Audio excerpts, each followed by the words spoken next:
Well, hello everybody, and welcome to Vinyl Treasures.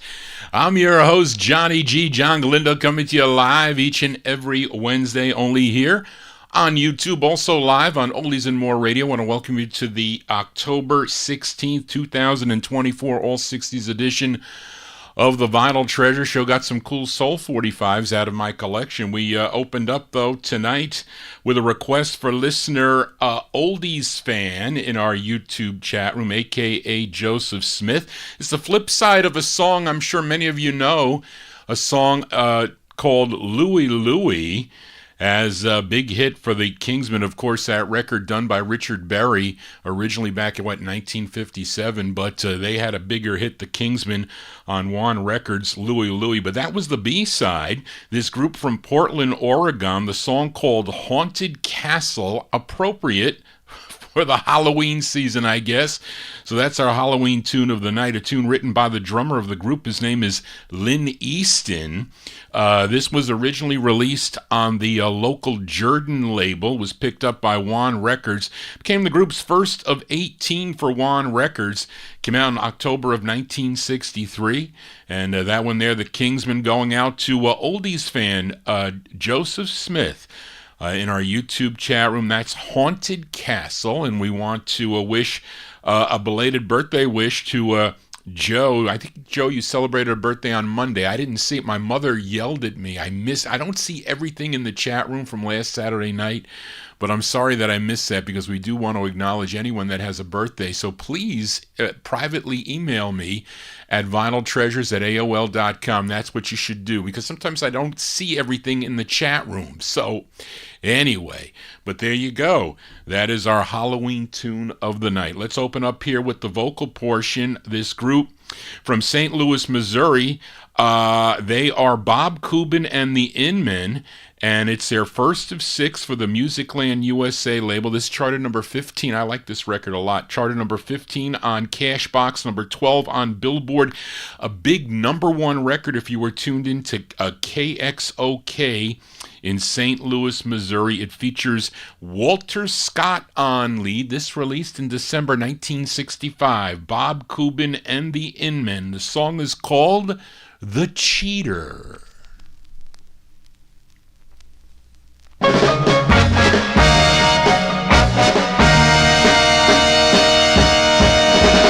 Haven't you heard about the guy known as the cheater? He'll take your girl and then he'll lie and he'll mistreat her. It seems every day now you hear people say now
we go. Our opener, a vocal opener there by Bob Cuban and the Inmen, December 1965, on Musicland USA, song entitled The Cheater. And they performed this on Dick Clark's American Bandstand back in 1966, early 66. Wish they would release that clip, even if they're just lip-syncing, singing to the song. It's like ridiculous. They should really do that. And I don't know, maybe the copyright police or whatever won't allow it, but I don't know. They allowed me to play it. Why can't we see the performance? I don't care. You get to see the original band members and whatnot. But that is cool footage. Now, the sad thing is that the lead singer, Walter Scott there, he was reported missing on December 27th of 1983 by his wife. She put in a missing persons to the police headquarters there. I think in St. Louis, Missouri, they were living. But it was discovered almost 4 years later that his wife and her, I guess, estranged lover boyfriend hogtied him and then shot him with a shotgun, and shot him with a shotgun and put him in the bottom of a cistern in the backyard. They put him in a well and covered it up is what they did. I forget how it was discovered. Some kind of weird thing happened, but he was convicted. I think they both were convicted. She kind of tattletaled on him, and they convicted him of murder, and it was a very sad ending for the lead singer there, Walter Scott, who had also some other solo releases too, but very sad ending for Walter Scott. Now, the group first recorded as the Bob Cuban Band. That was on Norman Records earlier in the year 1965. And for you collectors out there, the true first press of this needs to be on a yellow label, a yellow Musicland USA. And I think it's got a different number. I think it's 12,000. And then it would get distributed by nationally by Amy LaBelle. They put it out, and I think it was 12,001. That's how I have it. And you want it either way, because it's a vinyl press, because this record comes in so many different variations. So you may have this record in your collection, but it is a great record, and a song that really my Aunt Mary really liked this tune back in 1966. Johnny G is your disc jockey for a Wednesday evening. Thank you all for being here. Those of you tuned in on Oldies and More Radio will be in the chat room momentarily, and also a big crowd on the YouTube broadcast. Let's go to this trio from Philadelphia. I've been featuring their tunes over the last few weeks. First recording for the Swan record label, and you know their biggest hit in late 1963, a song called Who Do You Love? But they signed with ABC Paramount Records in 1964. They had 6 releases on the label. Now, last week I played their fourth, a song called Evil One from June of 1965. Let's give a listen to their third. The group included George Carner, Joe Livingston, and lead singer Carol Jackson. This one arranged by Jimmy the Whiz Wisner, produced by Jerry Ross, and this did chart. This did not do well nationally. Charted number 96 on the Billboard chart, number 77 on Cashbox, also number 33 on the R&B, but it did do well if you were tuned in to WIBG, number 7 on WIBG in Philadelphia. We go to March 1965 for the Sapphires. Sapphires on ABC Paramount. It's called Gotta Have Your Love.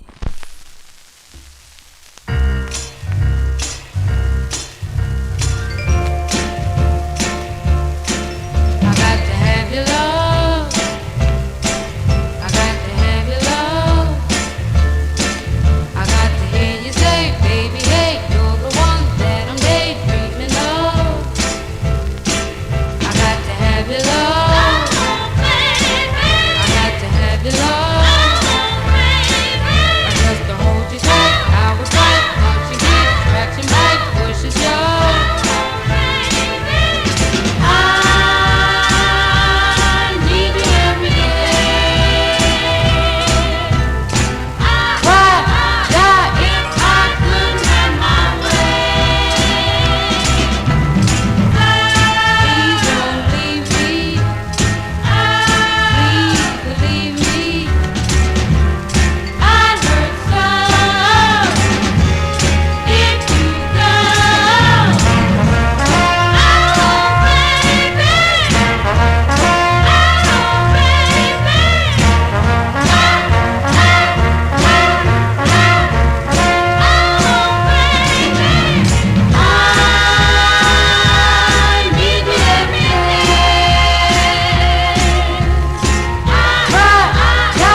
There you go. That's the sound of the Sapphires. The Sapphires there from March 1965. That's on ABC Paramount Records.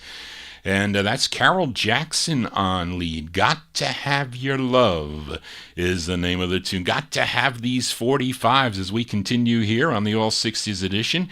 And if you're new to the program, just finding out about the program, please consider subscribing to my YouTube channel. Please give me a thumbs up if you dig these cool tunes that Johnny G features every Wednesday evening right here on YouTube, also on Oldies and More Radio. Let's head to Jersey City, New Jersey with this request now for listener Edmund Williams in Queens, New York. This group had 14 releases on Joe Evans' Carnival record label, and Edmund requested their fifth, the tune written by group member Edward Bivens. It features George Smith on lead. This charted also nationally, but did not do well. Number 92 on the Billboard chart, number 70 on Cashbox, number 20 on the R&B chart, but it was a number one record if you were tuned into WOPA in Chicago, Illinois. For Edmund Williams, September 65, the Manhattans on Carnival Records. It's called Follow Your Heart.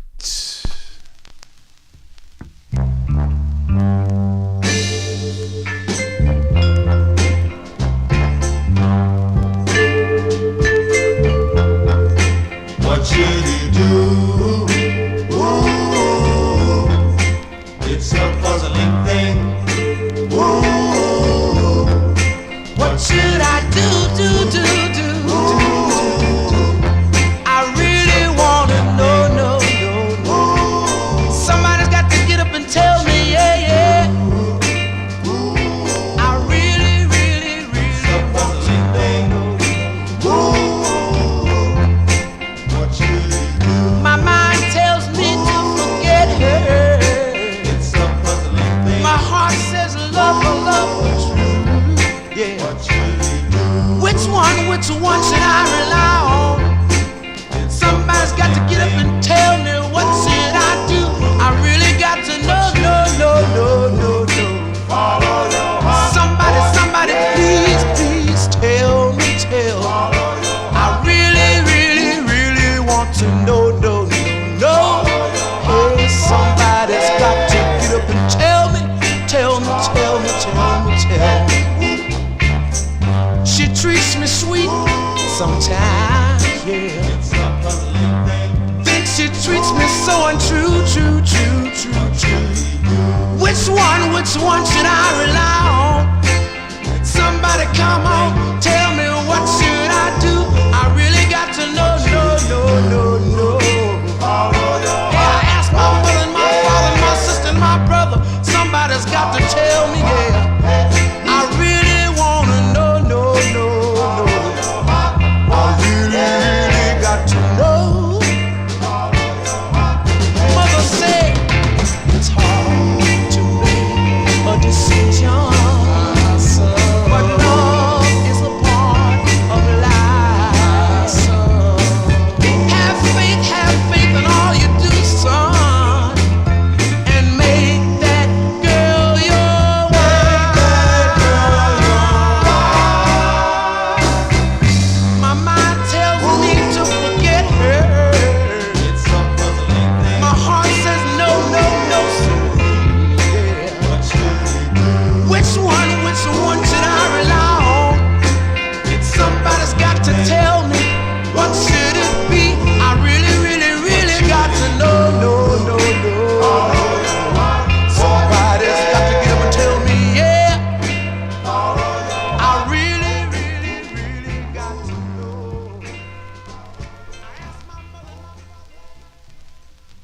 That's the sound of the Manhattans here on the All 60s edition. September 1965 release on Carnival Records. Follow Your Heart is the name of the tune. That's a George Smith on lead. Edmund also requests the flip sides of his 45, so we're going to do an instant flip side here.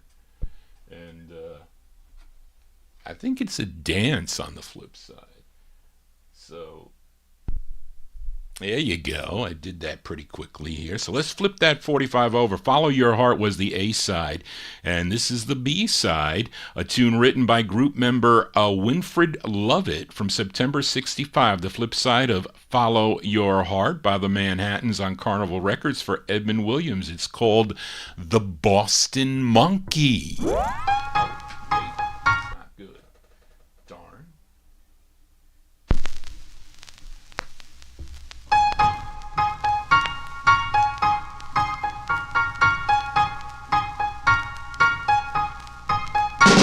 There's a place I know not far from here where they dance. You can be young or old, makes no difference. You take a chance. Forget your shoes, 'cause you're dancing your stocking feet. Baby, when they Boston monkey, they might dance right out of the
Wow, what a cool two-sided 45 there. They don't make records like that anymore.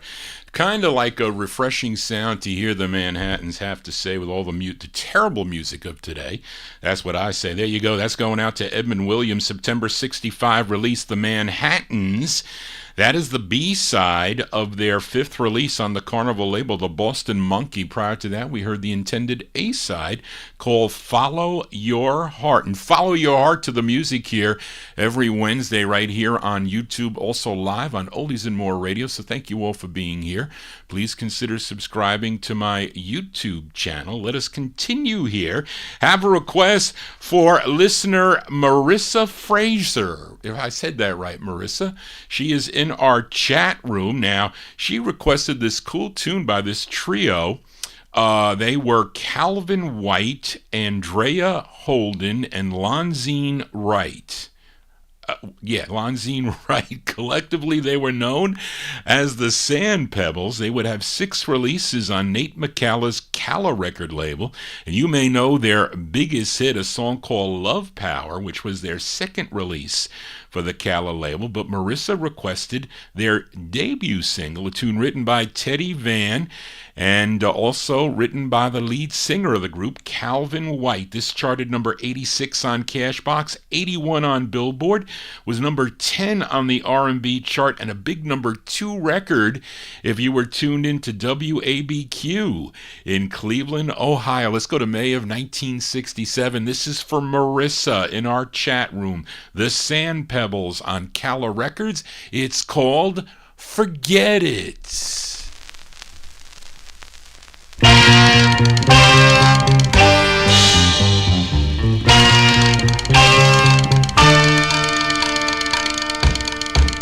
If you think she put shoes on your feet, forget it, forget it, forget it. If you think she gives you food to eat, forget it, forget it, forget it. If you think she makes your way, remember I'm the one that brings you my pay. Forget it, forget it, forget it,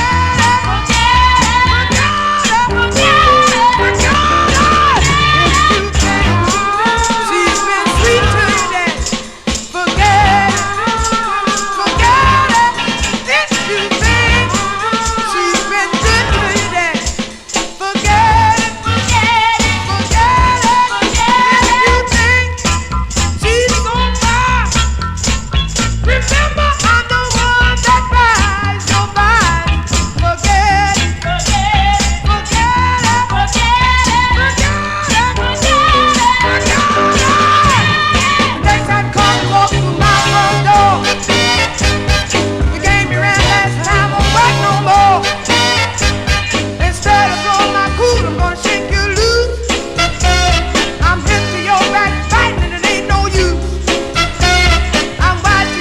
forget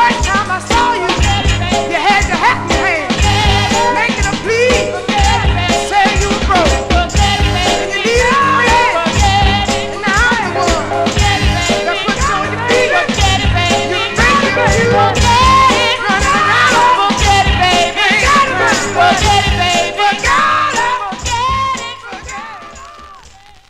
As going out to Marissa in our YouTube chat. That's the sound of the Sand Pebbles. That's their debut single on the Calla record label, May 1967. Forget It is the name of the tune. Now, in 1969, the group would change their name to Sea and the Shells. I think I played one of those records here on the All 60s edition. Let us continue here on the All 60s edition for a Wednesday evening. Let's fill a request for listener Busta Bass in our YouTube chat room. He requested this singer born in Mansfield, Ohio, but raised in Buffalo, New York. His real name was Darrell Banks, but he recorded as Darrell Banks. Now, he would sign with Revelot Records out of Detroit, Michigan in 1966. Now, Busta requested his debut single, a tune that was really written by Donnie Elbert, although they gave credit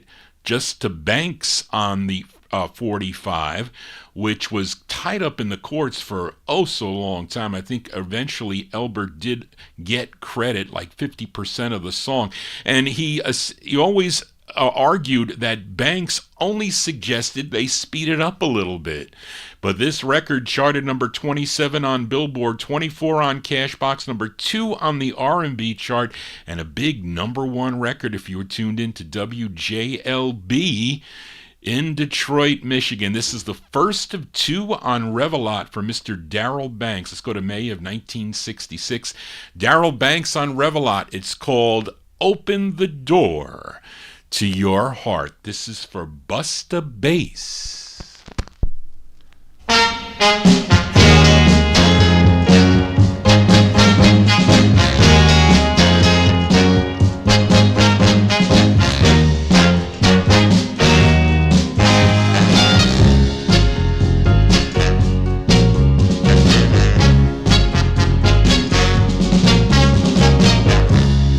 Walk right on in, stretch out your arm. Let the love light shine on my soul, baby, and let love come right to me. You know that I've needed you a long, long time. My pride is too much for me, baby, and I'm about to lose my mind. Walk right on in, let your love come running in. Open the door to your heart, baby. Open the door to your heart. Open the door to your heart. Let love come running in. Let your love come running in. Let it flow like a river. Let it shine like a light. Take all my blind soul, baby. Why don't you give it sight? I've tried to keep from loving you, but I've been loving you a little too long. Darling, darling, you've been so sweet to me. That's what keeps my love so strong. Walk right on in, let your love come running in. Open the door to your heart, baby. Open the door to your heart. Open the door to your heart. Let love come running in. Let your love come running in. Let it flow like a river. Let your love. Yeah, I'm liking that one there in the YouTube chat room. Also, in the oldies and more chat room, Santi likes that record too. Darrell Banks, his first of 2 on the Revelot record label from May 1966. That's going out to Busta Bass in our YouTube chat room there. Open the Door to Your Heart. Now, he would have 2 other releases, I think Atco Records in 1967. I have one on Cotillion in 68 and 2 for Volt Records in 69. Then his career was all of a sudden cut short on February 24th of 1970. He was only 32 years old. He died from a gunshot wound by a policeman who was involved in an affair with his girlfriend. A terrible ending for that great singer, Darrell Banks, as we remember here on the Vinyl Treasures show. Let's continue here on Vinyl Treasures, and let's fill a request for listener Bill Olb in New Jersey, as it's the only release for this group. Came out on the Big Top record label out of New York City. The group is out of the New York, New Jersey area. The tune written by Charles Gamble, Samson Horton, and Richard Scott. It's produced by Artie Ripp and arranged by Alan Lauber. The group was called Valentine and the Sweethearts. Now, Valentine, she is really the lead singer by the name of Maria Nazario. Maria Nazario on lead. Let's go to March of 1963 for Bill Olb, Valentine and the Sweethearts on Big Top Records. It's called Lipstick and High Heel Shoes for Bill.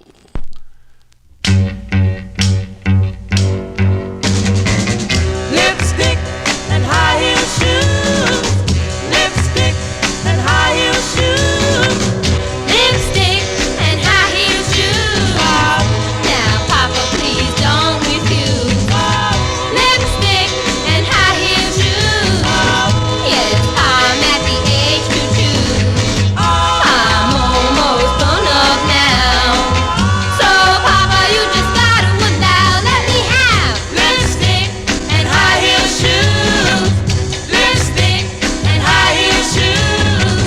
I want some real boss clothes, and I want some nylon hose. Don't make me be a square, 'cause you know that it ain't fair. All the girls in the neighborhood going round and they look so good, 'cause they got Lipstick and high heel shoes. Lipstick and high heel shoes. Frankie was my steady guy. Now he just passes by. Papa, can't you see? I have no flash. I ain't talking trash. Papa, spend some cash. Get me some Lipstick and high heel shoes. my guy. I don't want to lose. Lipstick and high heel shoes. Will take away my teenage blues. I'm going on 16. So, Papa, let me be his queen. Get me some Lipstick and high heel shoes. Lipstick and high heel shoes. Lipstick and high heel shoes. Lipstick and high heel shoes. There you go. That's from March 1963 on the Big Top record label. That's Valentine and the Sweethearts. That's a Maria Nazario on lead Lipstick and High Heel Shoes. That one they're going out to Mr. Bill Oldman, New Jersey, who'll be my in-studio guest tomorrow afternoon. It's tomorrow, beginning at 2 p.m., 2 to 5 here on the Vinyl Treasure Show. Bill Old will be doing his third gospel special. He'll be bringing up some 45's and LPs out of his collection, also out of Gordy Freeman's collections. That's tomorrow afternoon at 2 p.m. And I got a whole bunch of stuff going on tomorrow here in the house. But I will be ready for Bill when he arrives tomorrow before the show. So stay tuned for that. Tune in. Go to my website, the YouTube website. It's upcoming. I have the promo up there. You can check it out. Let us continue here. Let's fill a request for listener Frank Gingaro in our YouTube chat room. Now, so this singer originally from Cincinnati, Ohio, first recording for the Arwen record label back in 1960. I think then he had 2 releases on Mercury Records and one on Philips. Actually with a duet with Clyde E. King, which I haven't featured here on the program, but he signed with Sam Cooke and J.W. Alexander's Derby Records, which was out of Los Angeles, California, had 3 releases on the label. Frank requested his first, a tune written by Clint Levert and Sam Cooke. This is arranged by Joe Hoovin. This charted number 44 on Billboard, 38 on Cashbox, number 30 on the R&B chart, and this was a number 1 record if you were tuned into WINX in Rockville, Maryland, from April 1963. Let's give a listen to Mel Carter. Mel Carter on the Derby label. For listener Frank Gingaro, it's called When a Boy Falls in Love. Mel Carter. I've heard them say love is a wonderful thing, something you can't hide on a shelf. But to me they no longer have to explain, because I know for myself. He awakens each morning with a smile on his face when a boy is in love, and the world to him is a beautiful place. When a boy is in love, he's up and he's gone. 'cause he lives on the love of his sweet little Jen. The day is not through, though it's not very long, before he must talk to his girl on the phone. That's how it is when a boy falls in love. His girl's voice on the phone brings him wondrous delight. If there's been any darkness, it all fades from sight when a boy is in love. He can hardly wait till the moment they meet, for he knows when he sees her, his day will be complete. When they're finally alone and he kisses her lips, the world sings a love song and his heart turns a flip. That's how it is when a boy falls in love. At the end of the day, the time comes they must part. The strings of regret tear away at his heart.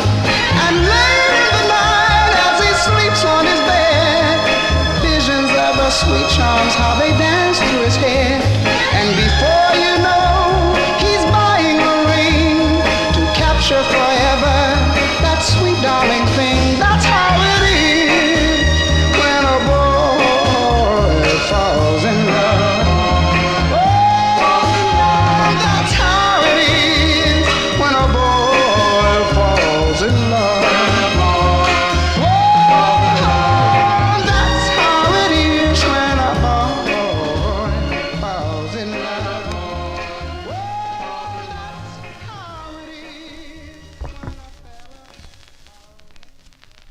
There you go. That's by request for listener Frank Chingaro in our YouTube chat room. That's Mel Carter. Mel Carter on the Derby label from April 63, When a Boy Falls in Love.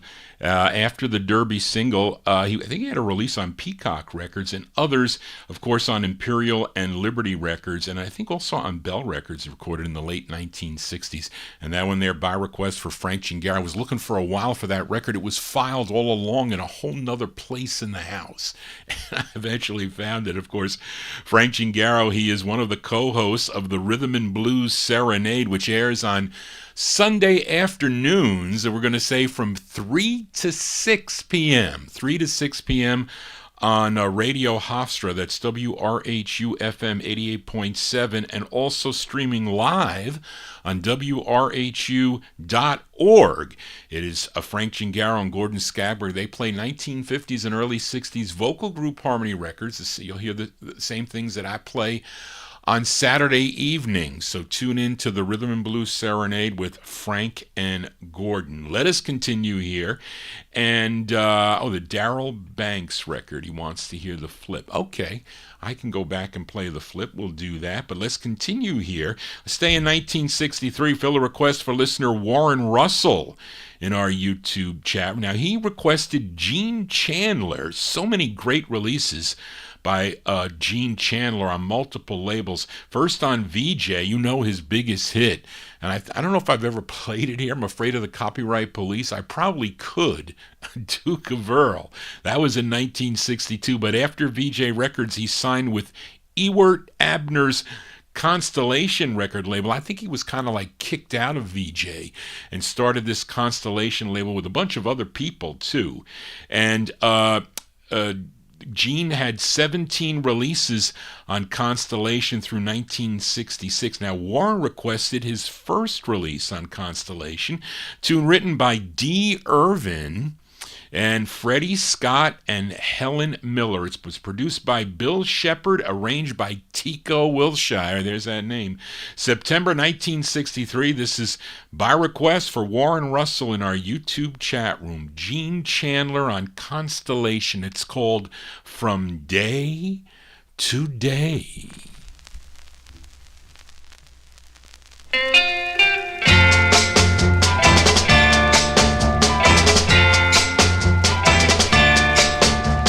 If someone should ask me why I love you the way I do, I'd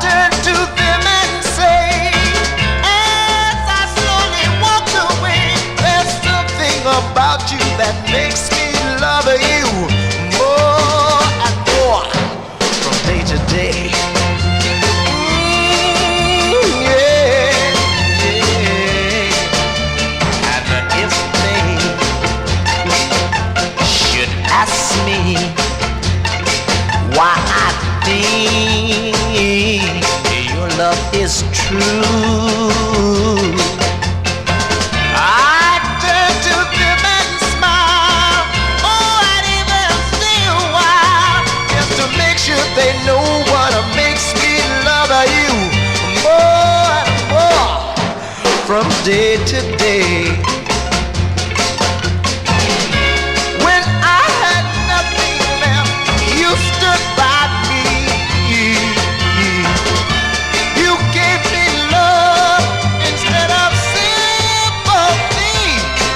So let them ask me why I love you. There's only one thing I could ever say.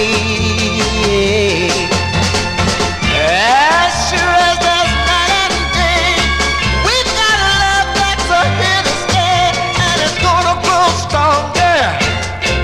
I said I'm stronger and stronger. I'm gonna love you more and more and more and more. Yeah, from day to day.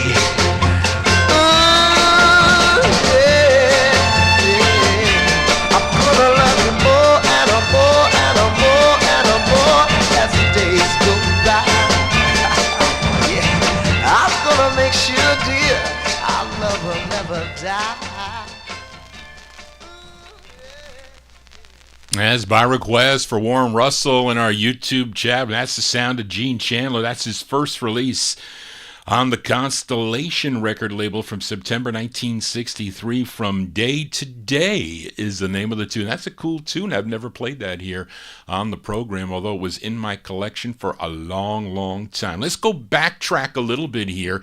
MK, Mark in the UK, I think that's Mark in the UK is MK. He wanted to, and don't be bashful, especially if you know the song is a great tune, as I didn't check a lot of these flip sides here, especially for the requests that I've been getting. But let's flip over. We played for Busta Bass, the Darrell Banks tune, his first of two on Revelot Records out of Detroit from May of '66, Open the Door to Your Heart. But MK, Mark in our YouTube chat room, asked for the flip side here, so let's flip it over here. Darrell Banks, it's called Our Love, parentheses, is in the Pocket. This is an instant request for MK in our YouTube chat room. Darrell Banks. Did I say Darrell Letts? No, Darrell Banks.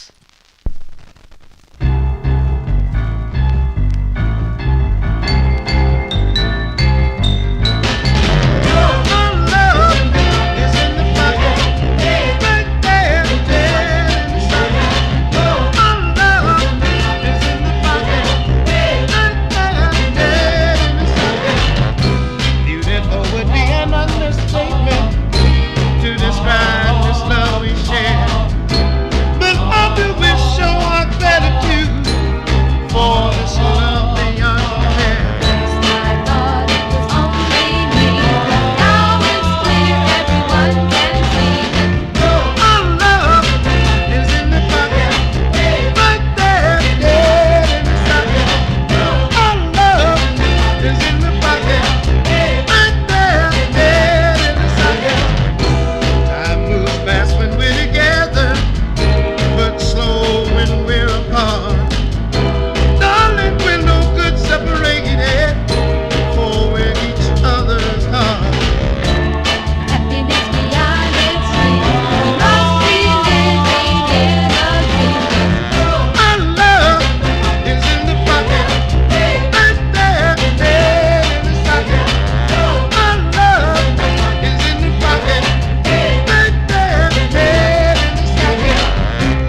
Instant requests on the 60s edition of the Vinyl Treasure Show. That one there going out to MK in the UK's in our YouTube chat room there.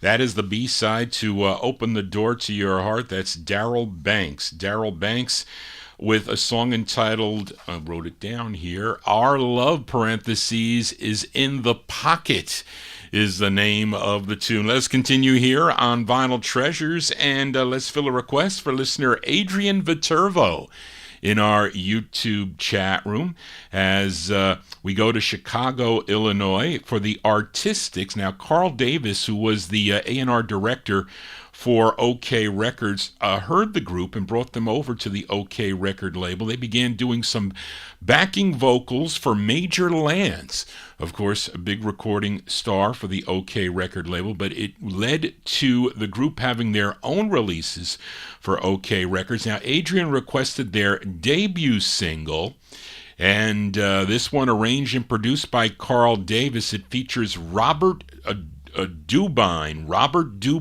on lead from July of 1963. This is going out to Adrian Viterbo. These are the Artistics on OK Records. It's called I Need Your Love. The Artistics.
Go by request for Adrian Viterbo, the sound of the Artistics. That's their first of 5 on the OK record label from July 63. I Need Your Love is the name of the tune. If we get to them, I have a request. Someone requested one of their releases on the Brunswick label, if I get to it. But let us continue here. Let's fill a request for listener Chris Reed. I saw Chris in our YouTube chat room. Now, this this group, what happened here? What did I do here? Did this not come out? I don't see. Let me see here. Hold on a second. Johnny G messed something up. I see here. Originally, well, let's go from memory. This group from Bayonne, New Jersey, first recorded as the Creators. They had releases, I think, on the TK record label, and also 2 on Phillips, I think they had. They would add a female lead we had a female to the group, Marianne Thomas, and signed with the Blue Cat Records, and they changed their name to the Ad-Libs. Now, their debut single was their biggest hit, a song called The Boy from New York City. That was their biggest hit, but they had 4 releases on the Blue Cat record label. Now, Chris requested their 4th, a tune written by their manager, John Taylor. And it was produced and arranged by George Goldner. George Goldner at this time lost all his record labels. He was in debt to the mob, so he had to pay them off. He had to sign over all his record labels, so he lost control of all that. But he still dabbled in the record business, and he got involved with Blue Cat Records. I think it eventually became too hot for Lieber and Stoller, but because they were part owners of this label too. But this was a record I found out in the wild for a quarter. Can't go wrong finding records like this for a quarter out in the wild. And it features the male lead on this. His name is Hugh Harris. Hugh Harris on lead. This charted number 13 on WCOL in Columbus, Ohio. Let's go to December of 1965. This is going out to listener Chris Reed, The Sound of the Ad-Libs. The Ad-Libs on Blue Cat Records. It's called Johnny, My Boy. This is for Chris. Johnny, my boy, why do you look so sad? Nothing on earth can really be that bad. I'm out here in this great big world with tears in my eyes and no little girl. Maybe I'm foolish for loving her so, but she's on my mind wherever I go. Johnny, my boy, just tell her bye-bye-bye. Don't walk around like you're gonna cry.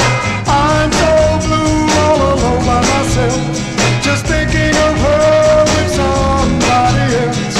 Maybe I'm foolish for loving her so, but I love her more than she'll ever know. Maybe she's just teasing, maybe, just for a reason. I don't know.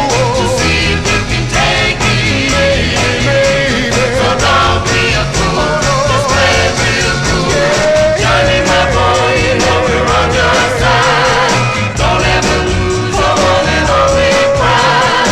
I don't know if I can or not. This feeling inside won't let me stop. Maybe I'm foolish for loving her so, but oh, how I hate to see her go. Johnny, my boy, just let her see you say, never again will you act this way. I don't know if I really can. You boys and girls don't understand. Maybe I'm foolish for loving her so, but I got this way long time ago. Maybe she just teasing, maybe, just for a reason. I don't know. See if you can take me, maybe. So don't be a fool, just play it real cool. Johnny, my boy, just let her see you say, never again will you act this way. I don't know if I really can. You boys and girls don't understand. Maybe I'm foolish for loving her so, but I got this way long time ago.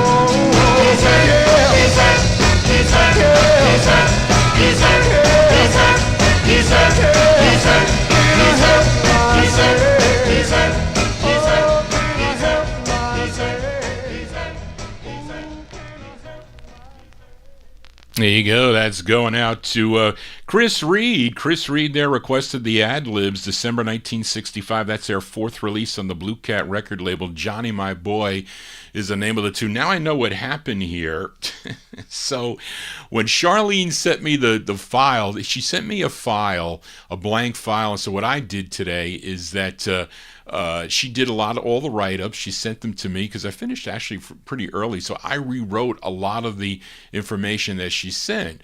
So what happened was on so I kind of, when I programmed the show, I put your requests I kind of like mix and match. I get the tempos together and I try to match slow, medium, fast, slow, whatever. I do that. And so sometimes I'm not sure. I at least on the 60s show that I can play the records when you're in the chat room, if I know that you're in the chat room. So on the people that I don't know when they're going to come in, I'll put the records in the back of my script.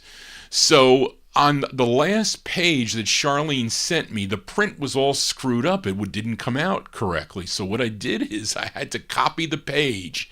I didn't tell her, but I rewrote all the ones that I had to play for people that came into the chat. And I'm like, here, it's going like I missed 4 that were above this. So I didn't have them, and it cut off the first line of this ad-libs thing. But I remember rewriting this. So, but anyway, so it's not there. So unintentional mistake here. But the print was all messed up, Charlene, on the last page. So I don't know where that page came from on your sheet.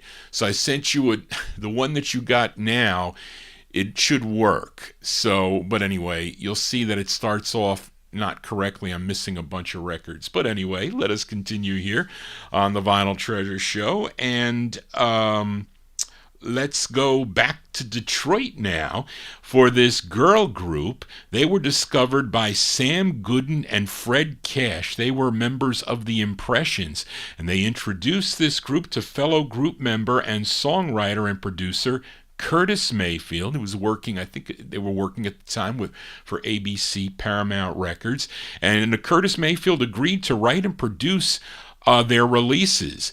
And here is the group's debut single. It's their first of 2 for ABC Paramount. Now, the group included Fern Blesdo, Joanne LaBelle, Shirley Walker, and the lead singer, Bernadine Boswell. Collectively, they were known as the Fascinations. Now, I always, in my mind, I always thought that Jan Bradley, her chess release, Mama Didn't Lie, that she did it first, but I'm thinking more about it, and I knew that the song was written by, of course, Curtis Mayfield, but these gals did it too, and the song was out at the same time. So the Fascinations version and also Jan Bradley's version were issued in December of 1962, and unfortunately, it was Jan Bradley's or fortunately for her, it was a top 20 tune for her. But this version, which I think is the true original, because he pre-produced this and he wrote the tune. He wrote the song for Jan Bradley, but he wasn't involved in the production. And then he continued to produce the Fascinations record. So I think he wrote this, that being Curtis Mayfield, for these gals. And it unfortunately only peaked at number 108 on the Billboard Bubbling Under chart. But it was a big record, a number 7 record on WAMS in Wilmington, Delaware. Let's go to December of 1962 now for the Fascinations, their debut single on ABC Paramount, and we'll call it their rendition of the tune Mama Didn't Lie.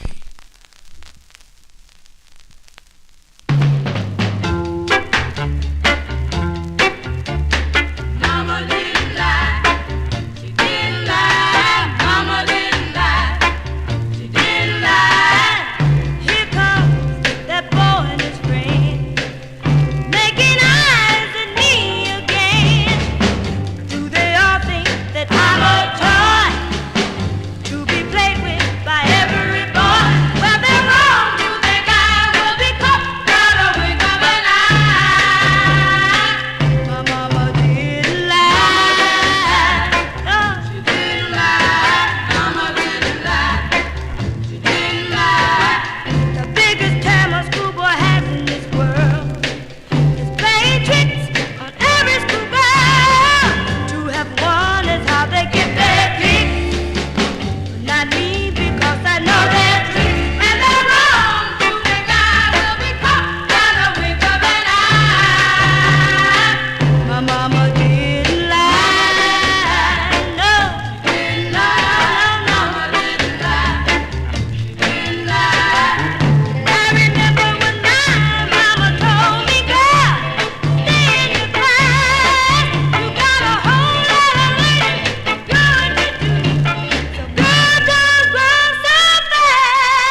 I think that's the original. I have to say, if I was a gambling man, I would bet on it. There you go, the Fascinations there. December 1962, their debut single, their first of two on the ABC Paramount record label, Mama Didn't Lie, is the name of the tune. Let's how about a twin spin here with the Fascinations. This is their follow-up, another Curtis Mayfield pen tune with Bernadine Boswell on lead. This is from May of 63. The Fascinations on ABC Paramount. It's called make sure I have this right. Yeah, it's called You Gonna Be Sorry. The Fascinations.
As a twin spin there with the Fascinations. That's May 1963 on ABC Paramount Records. You Gonna Be Sorry is the name of the tune. Now, the group would later, in 1966, record for Curtis Mayfield's Mayfield record label, and that was 1966. They had 6 releases on the label through 1968. Johnny G is your disc jockey for a Wednesday evening. Thank you all for being here. If you're new to the program, please consider subscribing to my YouTube channel. Don't forget to click that bell to get notifications. We're here every Wednesday night from 9 p.m. till midnight.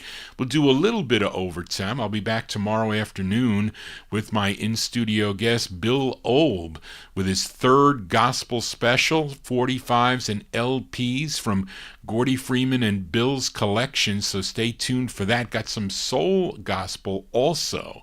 So you should tune in for that. Let's continue here on the Vinyl Treasure Show. Let's go back to Detroit now with this request for listener Emnon, as this group first recorded as the Seminoles on the Go-G record label. That was beginning in 1961. Also recording for the Highlight record label, Checkmate, and Midtown label. Then in 1967, they would change their name to the Act 4. And with this release on the Resurrected Cub record label, it features Andy Alonzo on lead from October 1967. This is for listener Emnon, the Act 4 on Cub. It's called A Better Man Than I, the Act 4.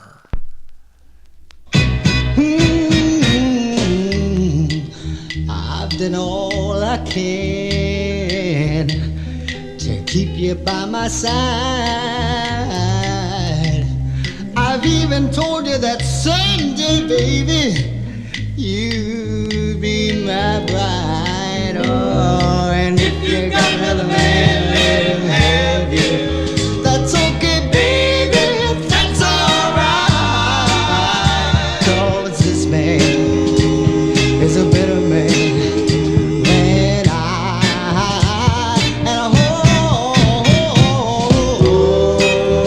of my sorrows and unhappiness. That's okay with me, baby. You don't have to confess. 'Cause if you got a man, let him have you. That's okay, baby, that's alright. 'Cause this man is a better man than I.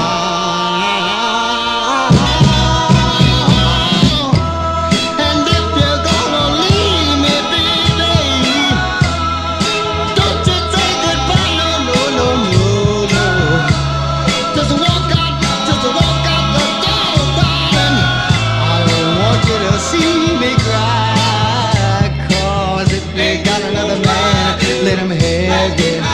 That's okay, baby, that's alright. He ain't gonna love you like I love you. Every day, girl, every night. That's alright, that's alright. 'Cause this man is a better man, a much better man than I.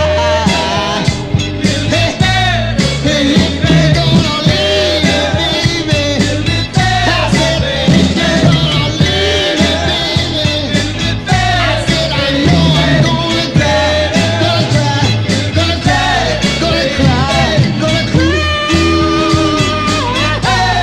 I said, just a little bit better, better, better, better. October 1967, released there by the Act 4, that one there by request for listener Mnon. A Better Man Than I, that one there on the Cub record label. It was fun getting records like that for a dime. When I was first started collecting, I was buying everything. I didn't know anything about it. It was like I said, I'm going to get every label, every record on every label, realizing then, 20, 30 years into the collecting hobby that I was going to run out of space. There was no way that I can collect every record on every label. That just was not going to happen. I don't think I would have enough money to buy every record. But if you can, if they're for 10 cents, I figured. So that was a 10 cents purchase. I did luck out on some, I have to say, my early days of collecting.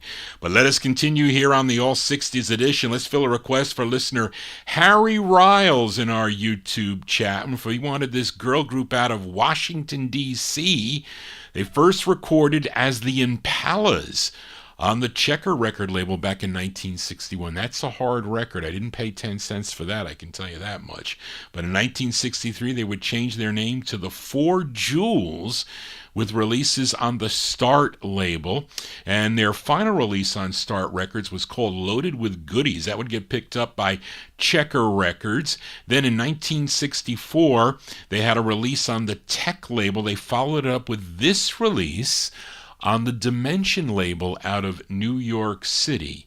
This tune, written by Randall Stewart and Ray Evans, arranged and produced by Gene Page. It features Sandra Peoples on lead. This charted number 59 on Cashbox, 64 on Billboard, a big number 2 record if you were tuned in to KRLA out in Los Angeles, California. Also, it was big on KGB in San Diego, California. Let's go to July of 1964 for the sound of the Jewels on Dimension for Harry Riles. It's called Opportunity.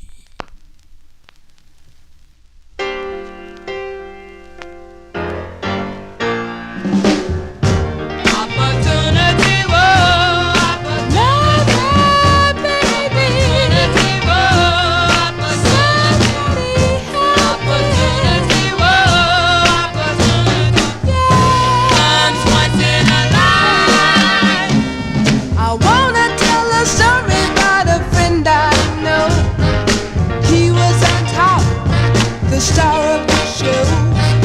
He didn't remember all the things that were said. He let success go straight to his head. Somebody help him. Opportunity was. Somebody help him. My baby. Opportunity was. Yeah. Take a lesson from a fool's advice. Opportunity knocks once, twice.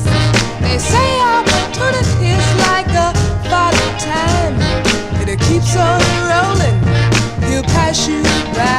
Somebody help him. Opportunity was. Somebody help him. Opportunity was. Opportunity was.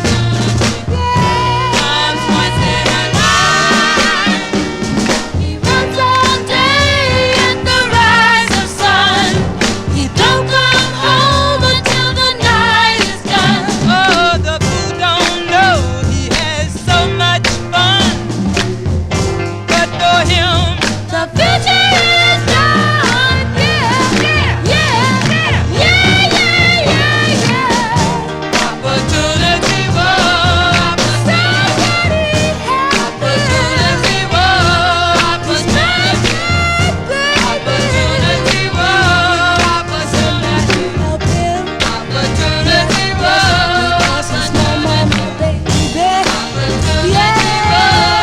Somebody help him. Oh yes, I said it's my mama, baby. That's going out to Harry Riles in our YouTube chat. That's July 64 release there. For the Jewels on Dimension Records, Opportunity is the name of the tune. And there are some opportunities if you want to be a live disc jockey. Oldies and More is looking for, it's got to be live disc jockeys. I don't know. Listen, I only know about playing records, but I don't think you need to play records. But if you are serious about doing a show, I don't know, they're looking for live disc jockeys. I don't know anything about the time or whatnot, but I would ask around. They asked me if I would ask around, so they are. And never said they could never have enough disc jockeys on Oldies and More radio. So if you are interested, please email me, JohnnyG at vinyltreasures@aol.com. And that's also for any requests here on the 60s, or maybe even on the 78 show, and even on Saturday night. Charlene is working on those requests for Saturday night. Let us continue here on the Vinyl Treasure Show. Now, this next singer, he's originally from Baton Rouge, Louisiana. He was a teen idol back in 1957, recording for Johnny Vincent's Ace Records. Now, his biggest hit was back in 1957. It was his second release for Ace Records. It was called Just a Dream. Now, after 21 singles for Ace Records through the year 1963, he would sign with Philips, had 4 releases on the Philips label, and unfortunately no successes though. He would try his luck with Mallow Records. That was in 1965, and this was his first of 2 on the Mallow label. Now, this tune, written by Peter Udell and Gary Geld, they penned this tune, and it would be a monster hit in early 1972 for the Carpenters. I remember going to Sherwood Island in the summertime. My father we used to load the country squire up with like food and drink and whatnot, and drive over to Connecticut, to Sherwood Island in Connecticut, and go to that rocky beach there, and I would hear the Carpenters tune on the radio all the time. But they had a big hit with it. Others that also recorded this were the Walker Brothers. They do a nice rendition. Also, Ruby and the Romantics, they do a nice version of this, which I think I featured here. I think it was Santi that requested that Ruby and Romantics version. But this is the original version, which charted number 38 on WQAM out of Miami, Florida, and it's with the Annie Phillips Singers that are backing him up. This is the original version. You know I hate styrene 45s, especially painted on labels that wear out easy. But anyway, let's go to April 1965. Give a listen to Jimmy Clanton. Jimmy Clanton on Mala Records, the original version of the song Hurting Each Other. Jimmy Clanton.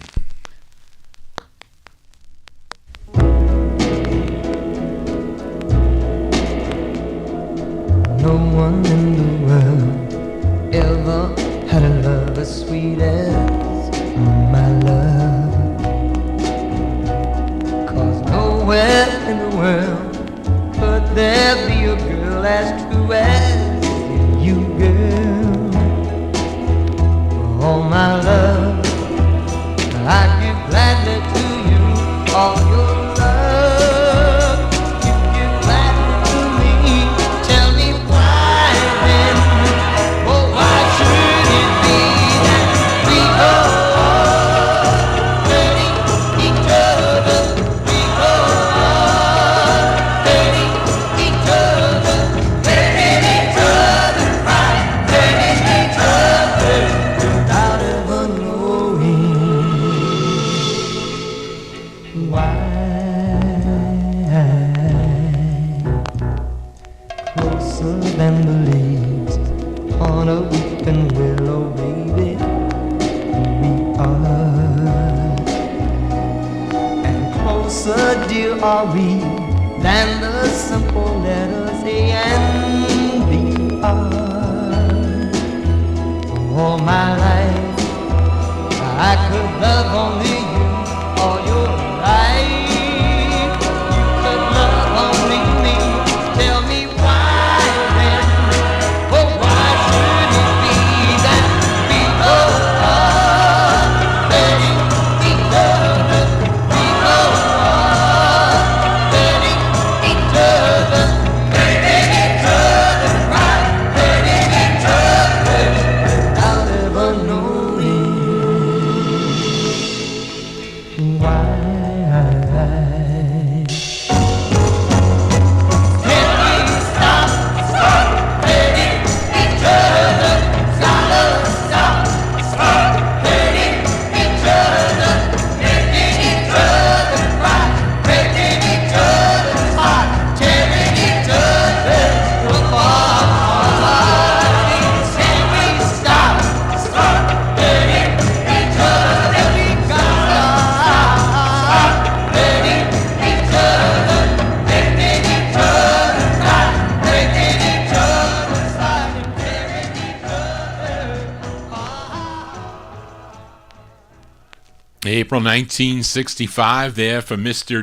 Jimmy Clanton. That's the original version on the Mala record label. Hurting Each Other is the name of the tune. That is not a good thing, I will tell you that. Let us continue here on the All 60s edition. Let's fill a request for listener David Silberg. I know he was in the chat room earlier in the program. Now, he requested the Drifters, and in 1963, the group included Gene Pearson, Johnny Terry, Charlie Thomas, Rudy Lewis, and Johnny Moore, and guitarist Bill Davis.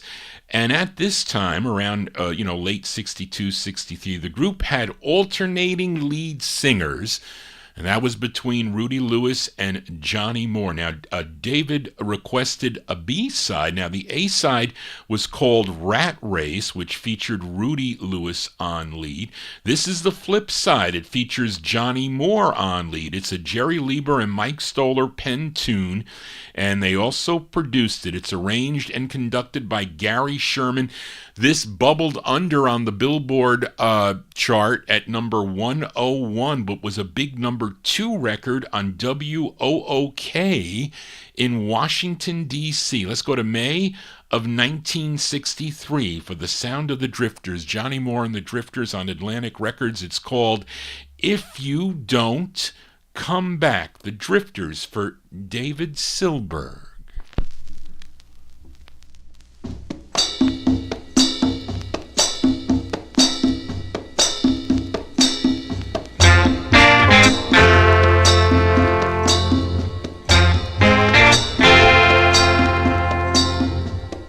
Well, a noise woke me up this morning.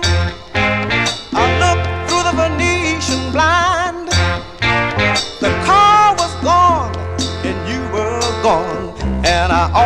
almost lost my mind. If you don't come back, if you don't come back, well, if you don't come back today, baby, if you don't come back, well, you can call up the people at the crazy house and take this crazy man away. I threw myself up against the wall now. I tore my clothes and I sobbed. I ran out on the street in my stocking feet, yelling, police, I've been robbed.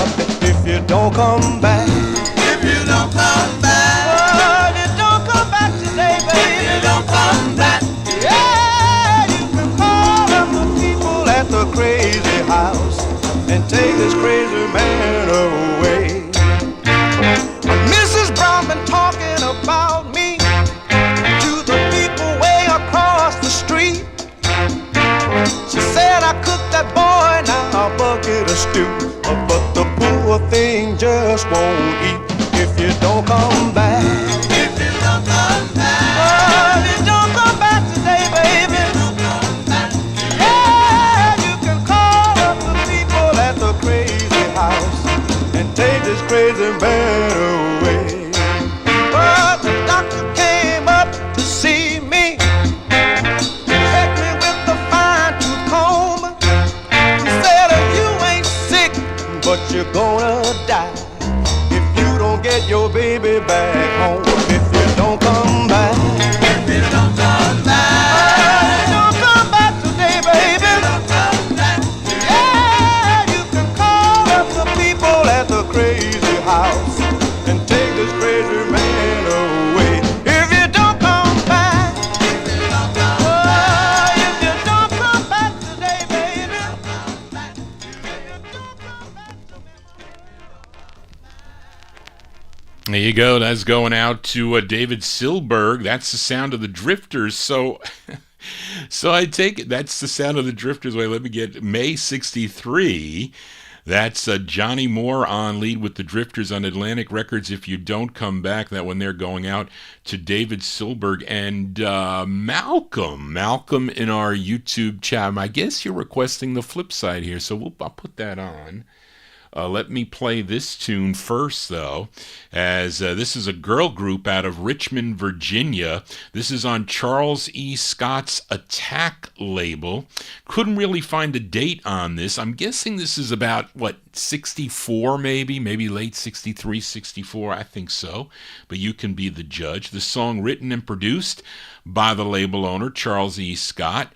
The gals are called the Honeybees. Now, remember, I bought this from Greg Surik, and I don't know, maybe he was driving through at the time, the late Greg Surik, by the way. He was driving through, Richmond, Virginia. I think he picked up a couple copies. He sold me one, so let's give it a spin here. Guessing 1964, these are the Honeybees. It's on the Attack label, Attack Records. It's called Love, Love, I Can't Get Over It.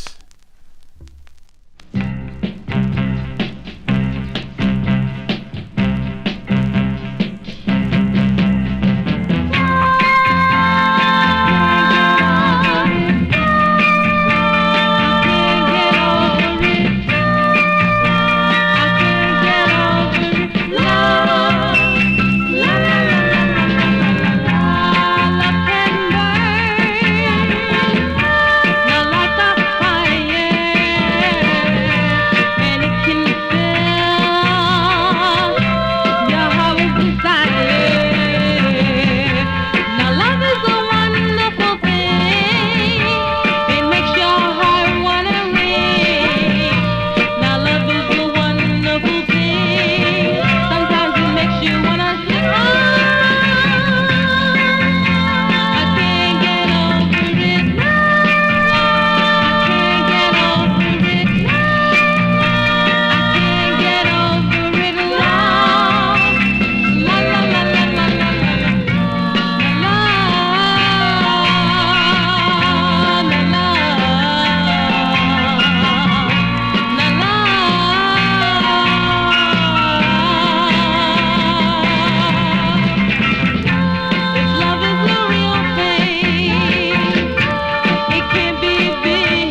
you go. They're called the Honeybees. He told me, he said, Johnny, this is not an easy record to find. I forget what he charged me, but it wasn't 10 cents, I can tell you that much. Honeybees there from, I'm guessing 1964. What do you think, 64, maybe 65? I don't know.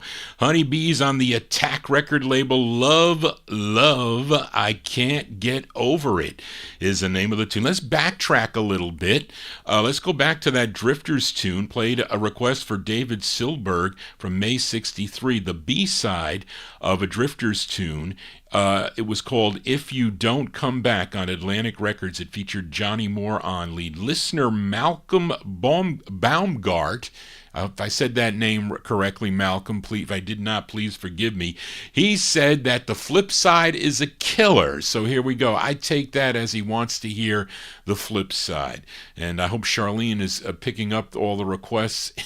She hates doing that, folks, in the YouTube chat room. But this is from May of 1963. Let's do an instant request for Malcolm B in our YouTube chat room. This is Rudy Lewis on lead with the Drifters on Atlantic Records. I think this made it up to 71 on the Billboard Hot 100. It's called Rat Race, the Drifters. This is for Malcolm.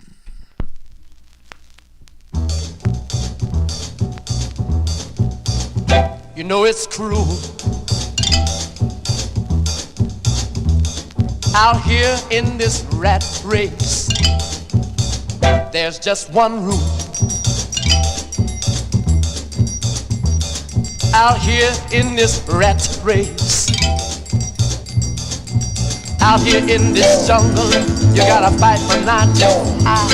In this steel and concrete jungle, you gotta fight to stay alive. It's a rat race. You know it's me, yes it is. Out here in this rat race, you can't stay clean. No, no. Out here in this rat race, if you don't wanna starve, you know you gotta be like a hog. There's no such thing as friendship. Out here is dog eat dog. It's a rat race. Need to sleep, sleep and eat. You don't know what a rat will. Work and slave, slave and work. For what? Sometimes I get the feeling that it isn't worth it, but when I see my woman standing there with my kids, look at her, just standing by, then I say to myself, you know it's worth it all, and that's the reason why I ain't giving in. No, no, no, no, no, no, no. Out here in this rat race, I'm gonna win, yes I will. Oh, in this rat race.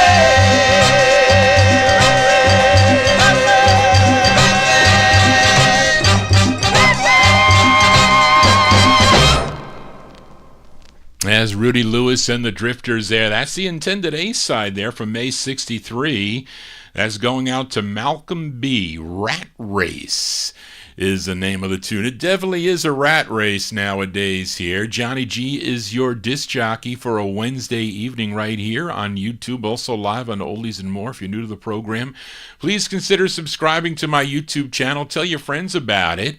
And nobody presents the music like I do. I think they play the records, you know, but maybe they don't play the records. Maybe they play the MP3s, but they don't show you the labels and give you a history behind every record and my spin on how I found some of these records. Always interesting for collectors to hear that. Let us continue here, and let's fill a request for listener Frank Gingaro in our YouTube chat room. This group out of Brooklyn, New York. As you listeners know, I would buy any 45 that had Tico Wilshire on the label, and this song actually produced by him, and it's on a label called Vegas Records. Vegas Records, I think it's out of California, though. This one distributed by White Whale Records. Probably best known, this label, for the original version of Beautiful People, as written and recorded by Kenny Odell. That was back in September of 1967. But this is the only release for this group called the T-Birds, and the tune was written by the lead singer of the group. His name is Ralph Vega. Let's go to January of 1968 for the T-Birds. The T-Birds on the Vegas label. This is going out to Frank Chingaro in our YouTube chat room. It's called Have You Ever Been in Love Before? The T-Birds.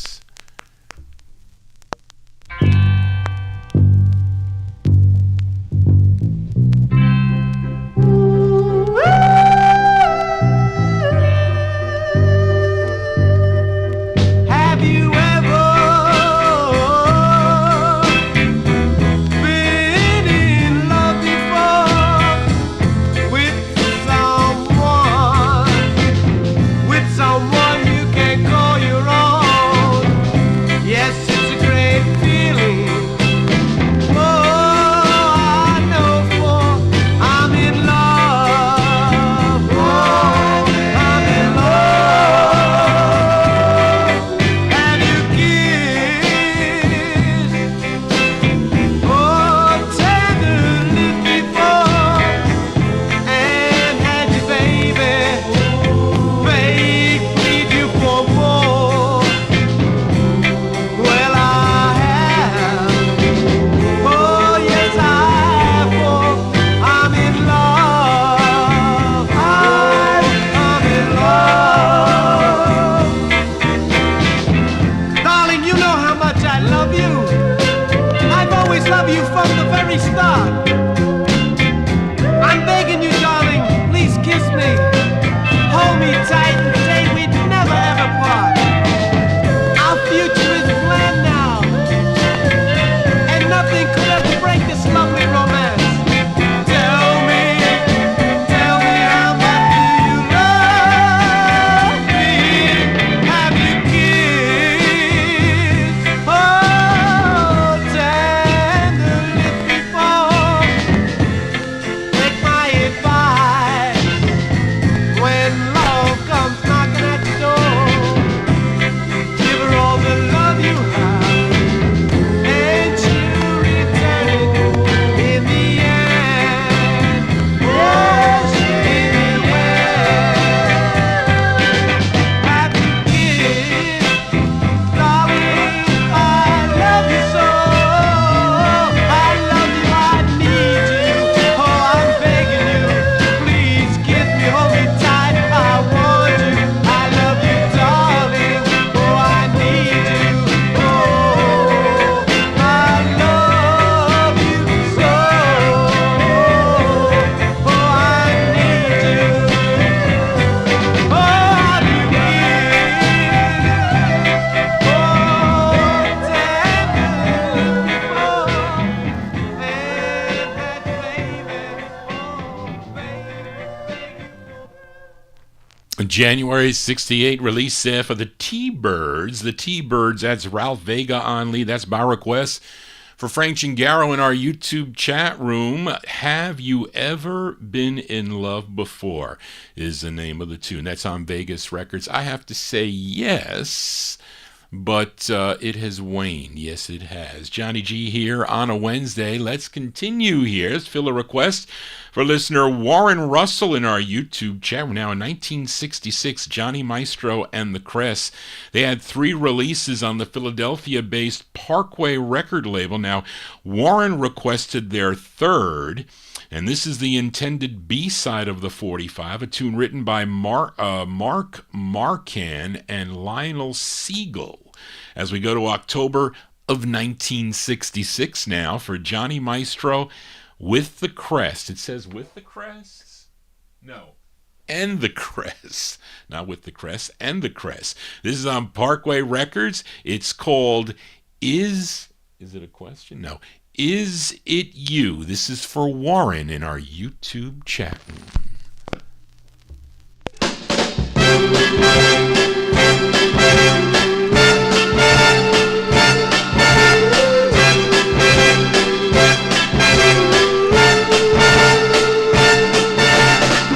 I'm feeling good, just the way I should. Now, is it only me, or is it you, you, you? You, you, you. I'm feeling fine. It tastes just like wine. Is it only me, or is it you, you, you? You, you, you, yeah. Suddenly the world has changed. Years and I have been estranged. Suddenly I see the dawn. Could it be 'cause I was born? Baby, please say you feel the same way. Tell me that it's true and that it's you, you, you. Yes, you love me too, and that it's you, that it's you.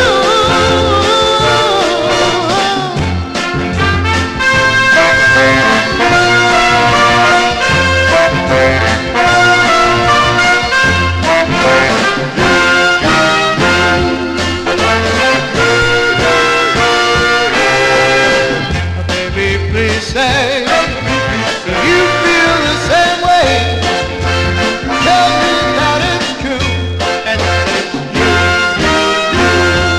Yes, you love me too, and that it's you, that it's you, that it's you, that it's you.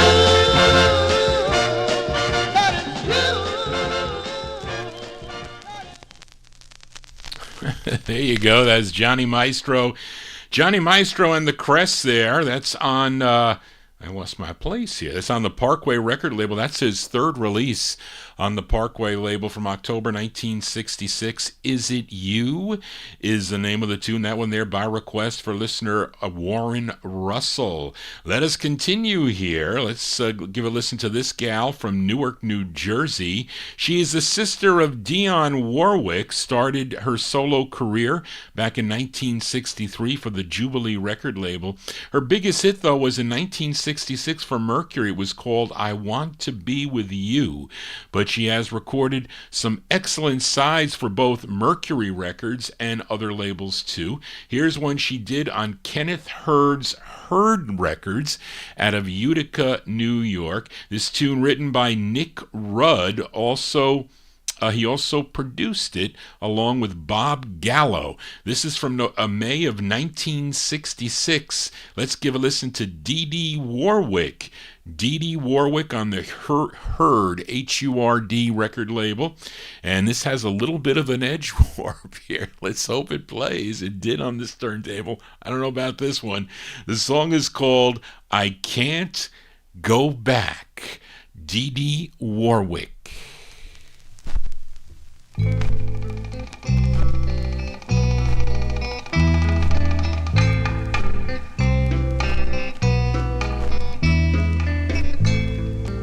I can't go back to his arms anymore. It's much too late to even think of it. Oh, my time's all gone. Oh, no use in hanging on. I know I can't go back to his arms anymore. My yesterday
That's the sound of Dee Dee Warwick. That's not an easy one to find by her, by the way.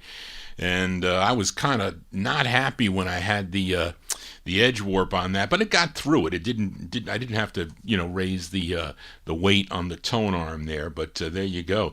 Dee Dee Warwick, May 1966 on the Hurd HURD record label.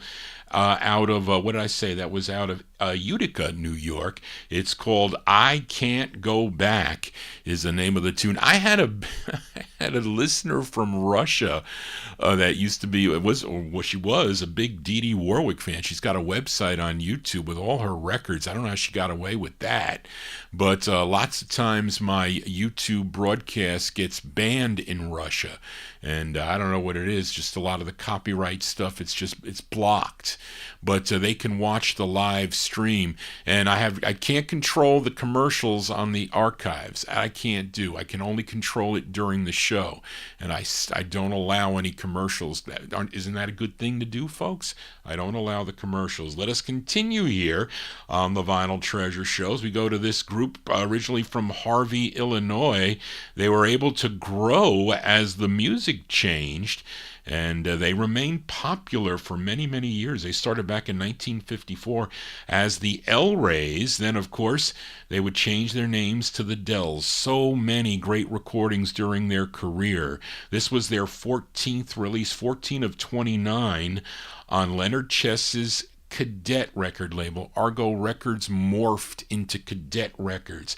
The tune written by group member Michael McGill. It's produced by Bobby Miller, arranged by Charles Stepney, and it features Marvin Jr. on lead. Now, this charted number 43 on Billboard, 36 on Cashbox, 10 on the R&B chart, and a big number 5 record if you were tuned into WSRF, which was out of Fort Lauderdale, Florida.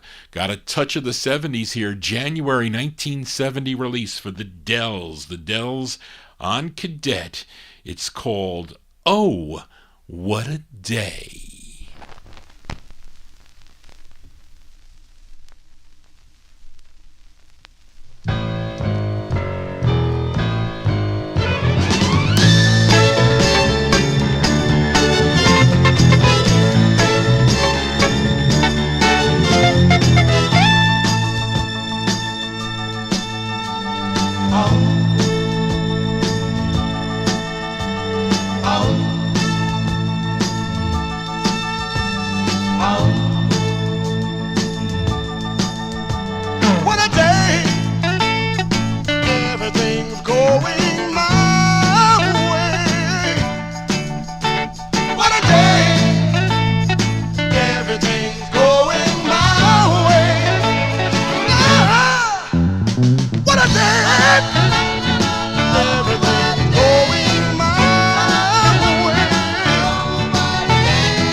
There you go, the sound of the Dells, kind of like a takeoff of Oh What a Night. That's Oh What a Day, January 1970 release on the Cadet record label. Marvin Jr. on lead, the Dells with Oh What a Day is the name of the tune. Let us continue here on the All 60s edition. Let's fill a request for listener Adrian Viterbo, listening down in Mexico way. He's in our YouTube chat room, and this gal a favorite here on the All 60s edition. She's originally from Kingstree, South Carolina, making her debut back in 1960 for the No More record label. I'm sure many of you know the tune All in My Mind, and other great songs followed on ABC Paramount Records. And then she signed with Florence Greenberg's Wand record label. She had 19 releases for the Wand label, including some with Chuck Jackson. Now, this is her 6th release for the Wand label, a tune written by Jerry Goffin and Carole King, produced by Stan Green and Steve Tyrell, arranged by Ed Martin. This charted number 73 on Cashbox, 56 on Billboard, 26 on the R&B chart, and a big number 4 record if you were tuned in to KATZ in St. Louis, Missouri. Let's go to January of 65. This is for Adrian, the great Maxine Brown. It's called It's Gonna Be All Right. Maxine Brown.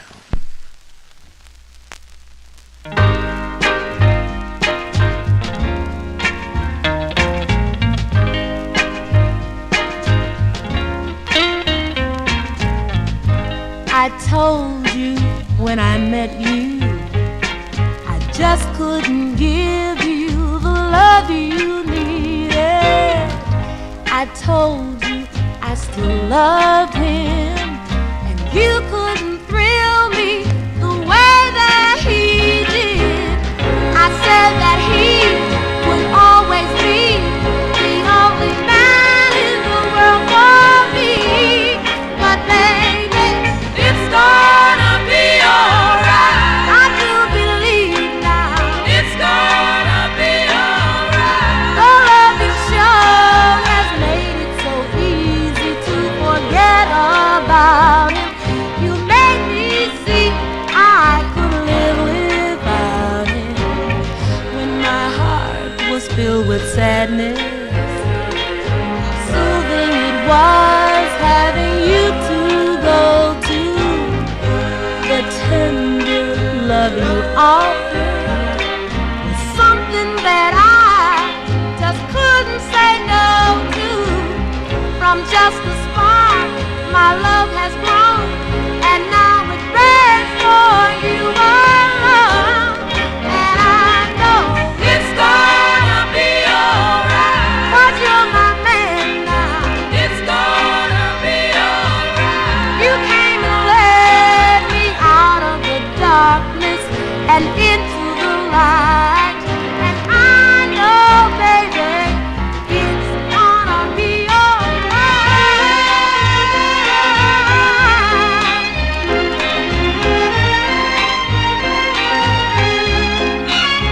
You led me out of the darkness and into the light. And I know, baby, it's gonna be alright. It's gonna be alright. It's gonna be alright. It's gonna be alright. I know it's gonna be alright. It's gonna be alright. Now lay your head on my shoulder. It's gonna be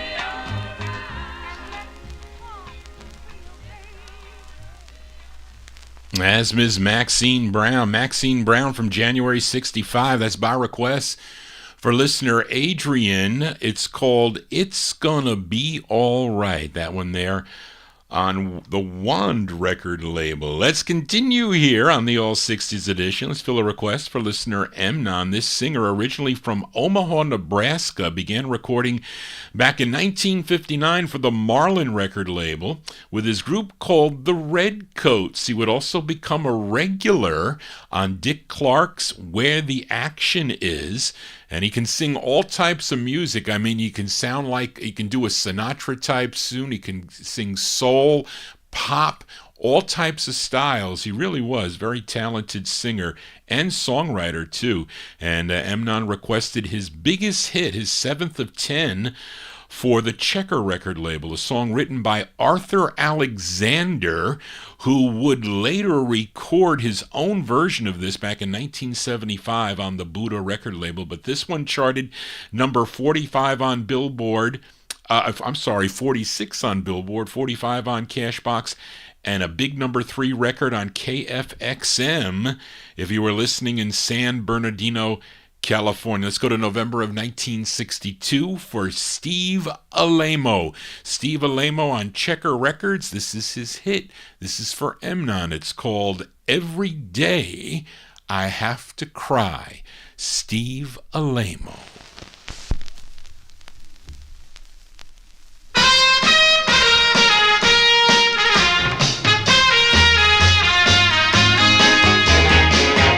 Every day I have to cry some. Every day I have to cry some. Dry the water from my eyes some. Every day I have to cry. There was a little girl I had planned to marry. This was my love, I didn't want to share it. I thought that love would make my life bright and sunny.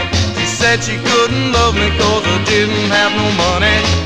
So every day I have to cry some. Every day I have to cry some. Dry the water from my eyes some. Every day I have to cry.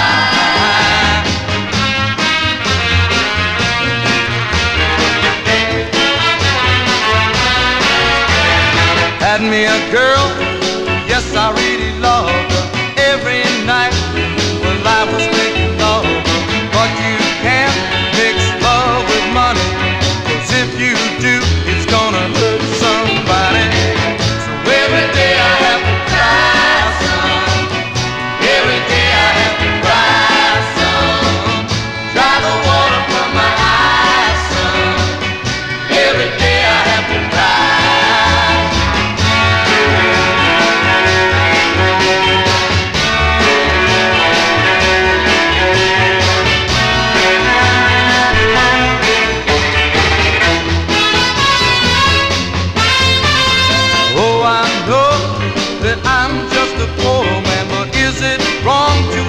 I'm not a rich man, but every time you mix love with money, every time it hurts somebody. So every day I have to cry some. Every day I have to cry some. Dry the water from my eyes some. Every day I have to cry. Every day I have to cry some. Every day I have to cry. Wow, copyright police came out on that record.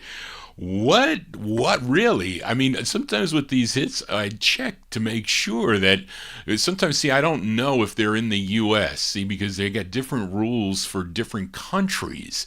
They allow me to play certain things there. I know some things I can't. They never tell me. I have to learn the hard way by experience. But there you go, November 62 release. Steve Alaimo on the Checker label. Every Day I Have to Cry. That was his 7th of 10 on the Checker label. And we're going to flip it over because Emnon also likes the flip. So let's do it. Hold on here. Let's see here. All right, there you go. Got it in the groove. So let's flip the 45 over here. Flip side request for listener Emnon. This is the B-side. This side written by Tony Moon, Bobby Russell, Buzz Kaysen, and the singer on this, Steve Alaimo. Now, this did chart. This charted number 24 on KBLU out in Yuma, Arizona. This is the flip side of Every Day I Have to Cry, November 62, Steve Alaimo. It's called Little Girl, parentheses, Please Take a Chance with Me. This is for Emnon. La la la la. La la la.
love you. Little girl, take my hand and I'll walk you home. Little girl, from now on you won't be alone. Little girl, please take a chance with me. La la la la. Please take a chance with me. La la la la. Please take a chance with me. B-sides here on the Vinyl Treasure Show. There you go for Amnon there. That's the flip side of Every Day I Have to Cry by Steve Alaimo. Song entitled Little Girl, parentheses, Please Take a Chance on Me. That's November 62 release. As the Copyright Police come out again, takes them a little bit of time to for artificial intelligence to identify the song. And they got to get that fixed because sometimes they don't know what they're talking about. And I got to actually scold them. And I do. They say to me, oh, you played a Bing Crosby's so-and-so song. I says, look, I don't play Bing Crosby. I play rhythm and blues and soul records on my show. So if you think that's Bing Crosby, you better get your artificial intelligence checked because somebody identified it wrong. And they're constantly doing it, and they constantly have to update it. And it's a pain in the neck because they'll shut the show down in the middle. I'll be playing here. It just pisses off all the listeners is what it does, and pisses me off too. And, it's not like I'm making money here. I'm not doing it. I spend all this time and effort to put the show together, and they shut it down. And I'm promoting their songs that I paid for. So it's not like I stole these records. These are my records. And you know what? Tell me ahead of time you don't want me to play them. Maybe I wouldn't purchase the record in the first place anyway. So if they want it that way, and plus they can collect all the ad revenue that comes up there. It just kind of gets me. And if I get into a groove here, folks, I don't let it go. I don't do that. I'm really a nice guy, but sometimes I can be a real jerk. You could ask some of my friends about it. But anyway, let us continue here on the Vinyl Treasure Show. I don't think I'll have an issue with this song, although it did go through my mind. But this is a request for Edmund Williams as we go to Cleveland, Ohio for this request, actually for this group. This act began recording back in 1961 as the Womack Brothers. And it actually launched the career of all the brothers, but mainly Bobby and Cecil Womack. The group included those two brothers, along with Curtis, Friendly Jr., and Harris Womack. And they signed with Sam Cooke's SAR record label back in 1961. I think their first releases were as the Womack Brothers, I think, on SAR Records. But in 62, they would change their name to the Valentinos. And this song became a big hit for the Rolling Stones. Who asked me for Rolling Stones records? Unfortunately, I can't play Rolling Stones here on the program. It's just not going to work. Or Elvis. So, or Buddy Holly or Norva Jack, for anything with Norman Petty on it, I can't do it because they will shut me down and give me a big strike too.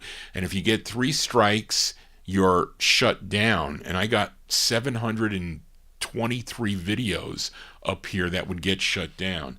But anyway, a couple months later, the Rolling Stones recorded this and would have a big hit with it. Now, the song was written by Shirley Womack, who was the wife to Friendly Jr., and the lead singer on this, Bobby Womack. This charted number 94 on Billboard, 63 on Cashbox, 21 on the R&B chart, the Billboard R&B chart, and a big number 3 record if you were listening to WWIN in Baltimore, Maryland. By request for listener Edmund Williams, go to May of 64 for the Valentinos on SAR. And the original version of the tune, It's All Over Now, for Edmund. Well,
There you go. That's by request for Edmund Williams in Queens, New York. That's the sound of Bobby Womack and the Valentinos. May 1964. That's the original version of It's All Over Now on Sam Cooke's SAR record label. And we're going to flip the 45 over here because Edmund always, well, not always, but most of the time, requests the B-sides of the tunes that, or the 45s that he has Johnny G play here on the show. So let's flip this over. It's All Over Now. What did I say it was? The group's, did I say it here? I did not say it, but this is the flip side. This side written by Sam Cooke, again featuring Bobby Womack on lead from May 1964. This is the Valentinos, the flip of It's All Over Now. It's called Tired of Livin' in the Country for Edmund.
Steal that melody from somebody.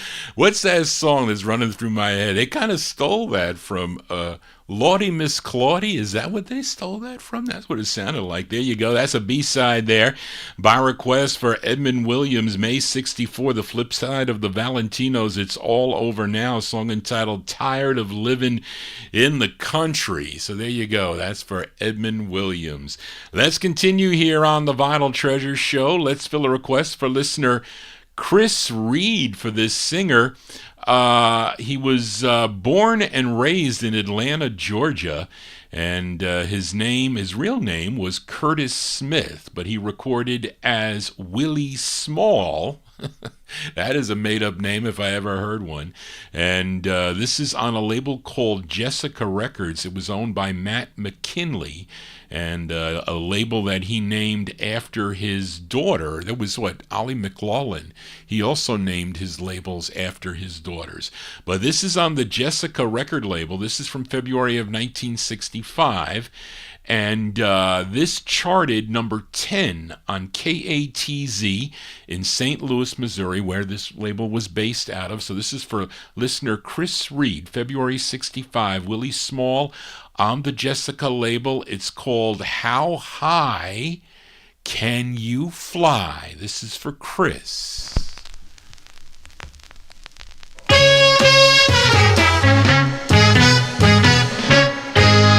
Tell me how high can you fly?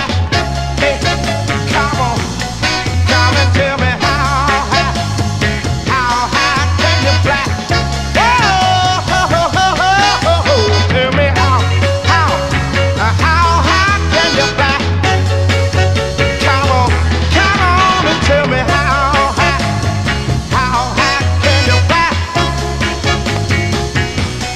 Tell me now how high. Come on.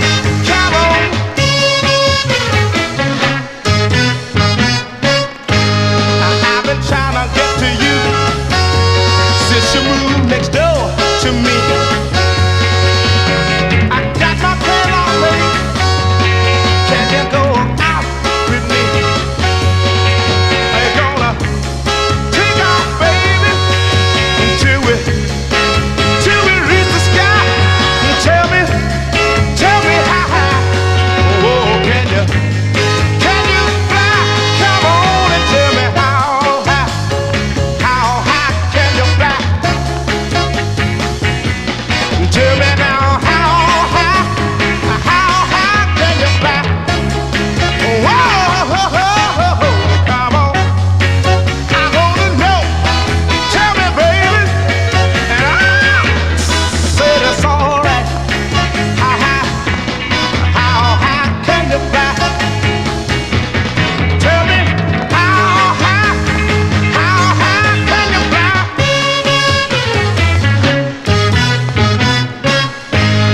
Have we got a date?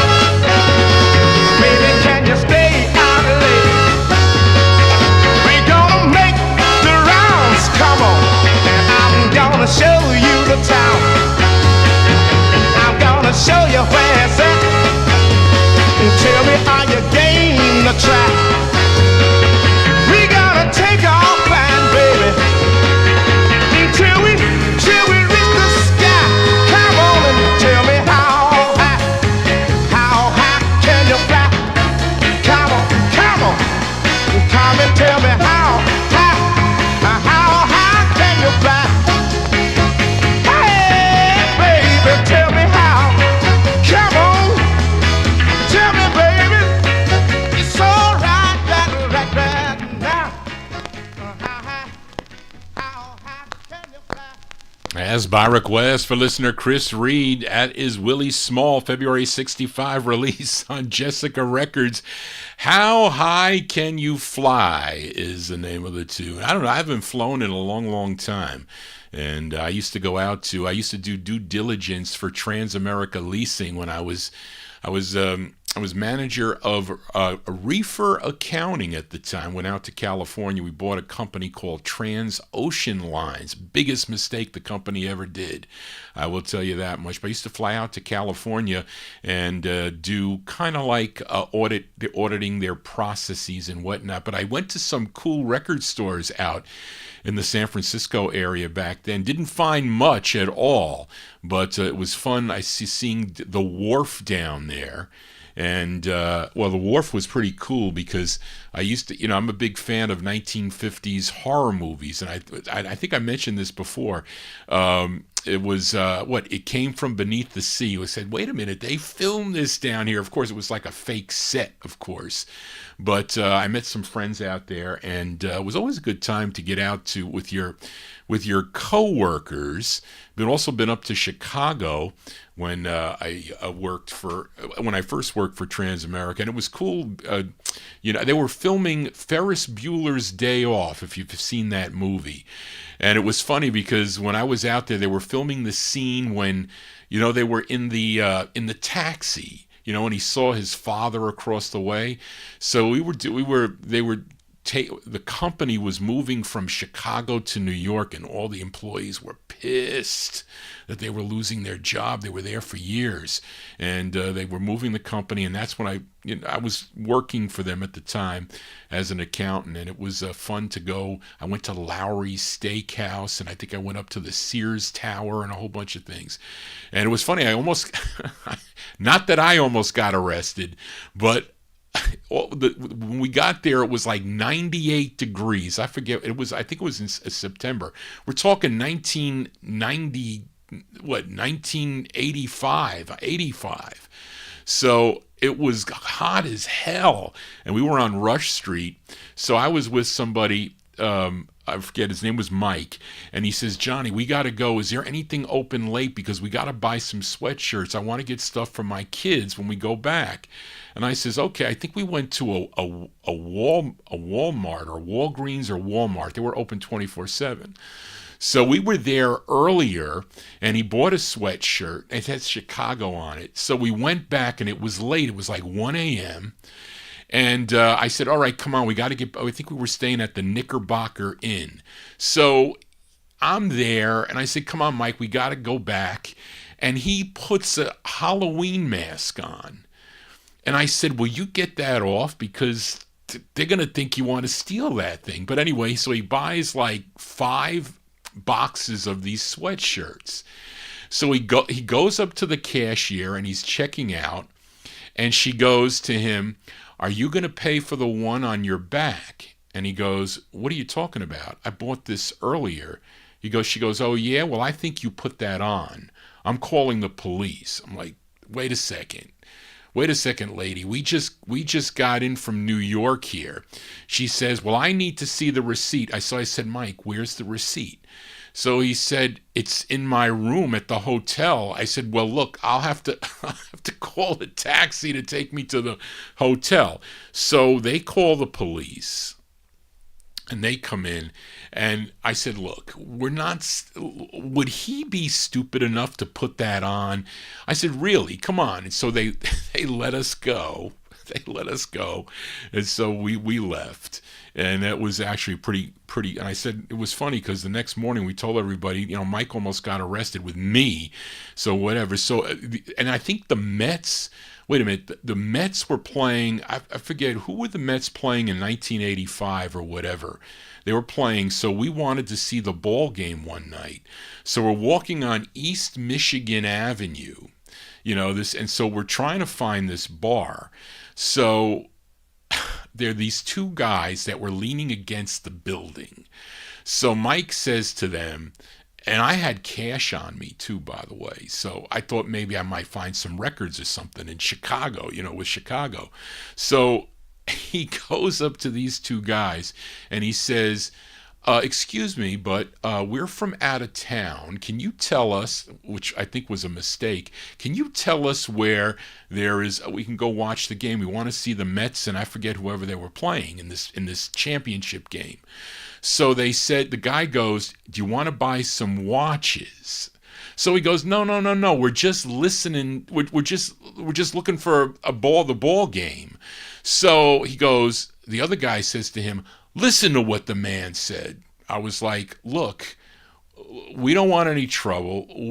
We're not interested, because he opens his jacket up and he's got all these wristwatches hanging down in his coat. So I said, Mike, come on, let's go. So he started crossing the street, and there they are following us now. I said, now what are we going to do? What did you ask those guys about this thing for? What did you do this for? So we ended up going into some jewelry thing, and they were waiting outside. We ended up going out the back. But why did I get off on this tangent? Oh, because of the copyright police. But anyway, I digress. Let us continue here. I just had to tell you that, but I don't know. Why do we have to? When were we talking about that? I don't know why I got off on this tangent, but there you go. Where do you get this on radio? You don't get this. But let's fill a request for listener Bill Olb. This gal, originally from New Orleans, Louisiana, began recording gospel originally, but she would later relocate out to Los Angeles, California, singing as a background vocalist. Now, her debut single was in 1962 on the, I think it was Tell Disc record label. But she would then record with Bobby Darin back in 1963 like a duet. It didn't come out as an official press on Capitol. It came out only as a promo, and they never put it out on a legitimate Capitol release. It was called Who Can I Count On? But Capitol would then sign her, where she had ended up having 4 releases on the Capitol label. This was her second, a tune written by Kenny Young. This is by request for Bill Olb, December 63. Her name is Mary Clayton. Mary Clayton on Capitol Records. The song is called Usher Boy for Bill. Hey, Usher boy, oh Usher boy, did you see my boyfriend here? Was he holding hands with somebody else? Did you see my boyfriend, Usher boy? Run, run, run, run, run, run. Hey, Usher boy, oh Usher boy, will you put your flashlight on? Shine it over there. Now shine it over here. Up in the back row, Usher boy. Shine it in the back row. That's where he used to take me. Up in the back row. That's where he'd be kissing me. Hey, Usher boy. Oh, Usher boy. Will you help me find him, please? Don't hesitate. It'll be too late. Please help me find him, Usher boy.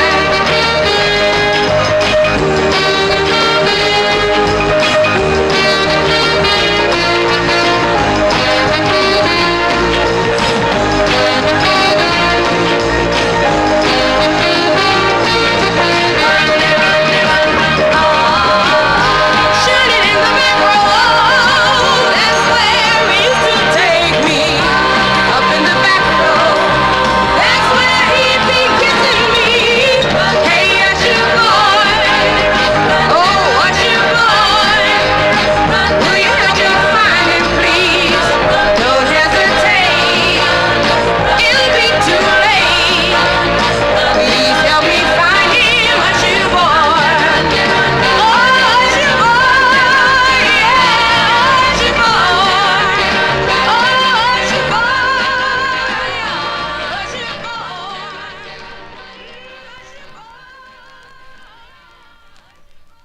Yeah, that's by request from Bill Olben, New Jersey. That's Mary Clayton. Mary Clayton from December 63. It's her second release for the Capitol record label. Usher Boy is the name of the tune. Bill will be my in-studio guest tomorrow afternoon beginning at 2 p.m. 2 to 5 p.m. tomorrow afternoon here, a day show, a 2 p.m. Eastern Standard Time for his third gospel special. So he'll be featuring gospel 45's and LPs from the 50s and the 60s and soul gospel stuff from the mid-1960s, I think even into the 1970s. So that is tomorrow from Bill's collection and also from Gordy Freeman's collections. That's tomorrow afternoon beginning at 2 p.m., 2 to 5 here on the Vinyl Treasure Show, only available on YouTube. Let's continue here. Fill a request for listener David Silberg, this singer born in Winston-Salem, North Carolina, but raised in Latta, South Carolina. He would then move to Pittsburgh, Pennsylvania, and in 1957 he would join the Dell Vikings. And then in 1959, he would go solo, first recording for the Clock record label. He would also have other releases on different labels.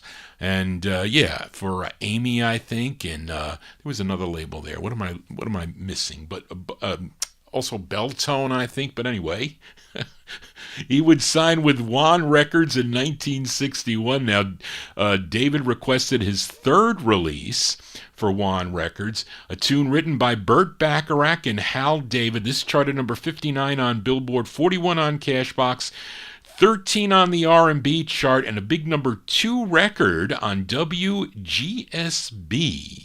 in Chicago, Illinois. Now, this record looks mint. I have 2 copies of these vinyls, and they play with surface noise. Don't ask me why, but they do. June 1961, and this is for David Silberg, Chuck Jackson. Chuck Jackson, we went from a quick, really fast up-tempo tune. Well, let's slow it way down. This one here, Chuck Jackson on Juan Records, it's called I Wake Up Crying. This is for David Silberg.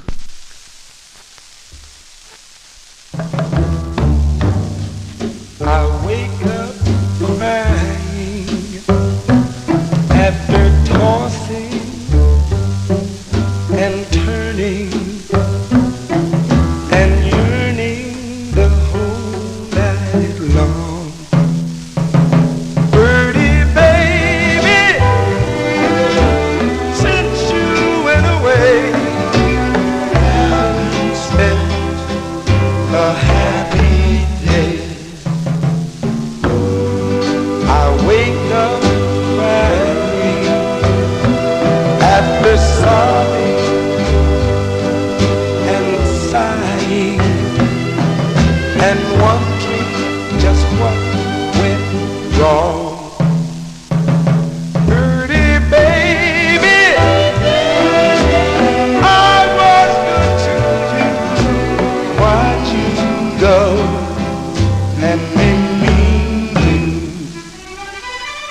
I need your arms to hold me tight.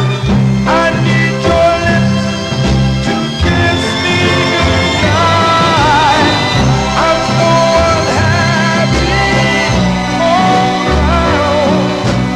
around. Don't leave me sad and lonely. I wake up crying after tossing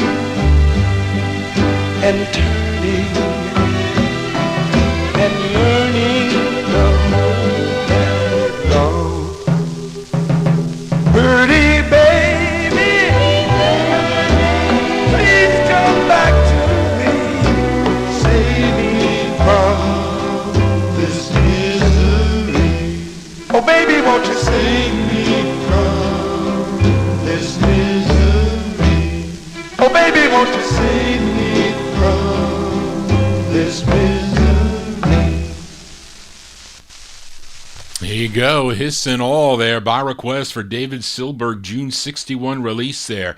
Chuck Jackson on the Juan record label, I Wake Up Crying is the name of that tune. That's his 3rd release on Juan record label. Let's do a twin spin with Mr. Chuck Jackson. We heard his 3rd release. How about his 9th release for the Juan label, written by Tony and Brenda Bruna, and this is arranged by Stephen Garrick. This charted number 43 on Cashbox, 42 on Billboard, 12 on the R&B chart, and a big number 5 record on WEEB out of Baltimore, Maryland. Now, you're going to hear a gal's voice on this, and the voice is that of Doris Troy. Yes, the same Doris Troy that had a hit with a song called Just One Look. But this is from January of 63. It's a twin spin with Mr. Chuck Jackson on the Juan record label. It's called Tell Him I'm Not Home.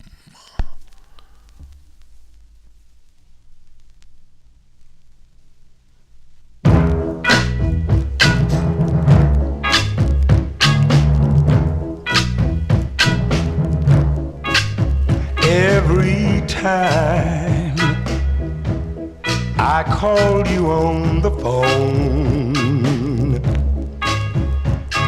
they tell me that you're not at home. But last night when I called you before I said hello, I could hear you singing in the background. Oh yeah. Tell him I'm not home. You're never home.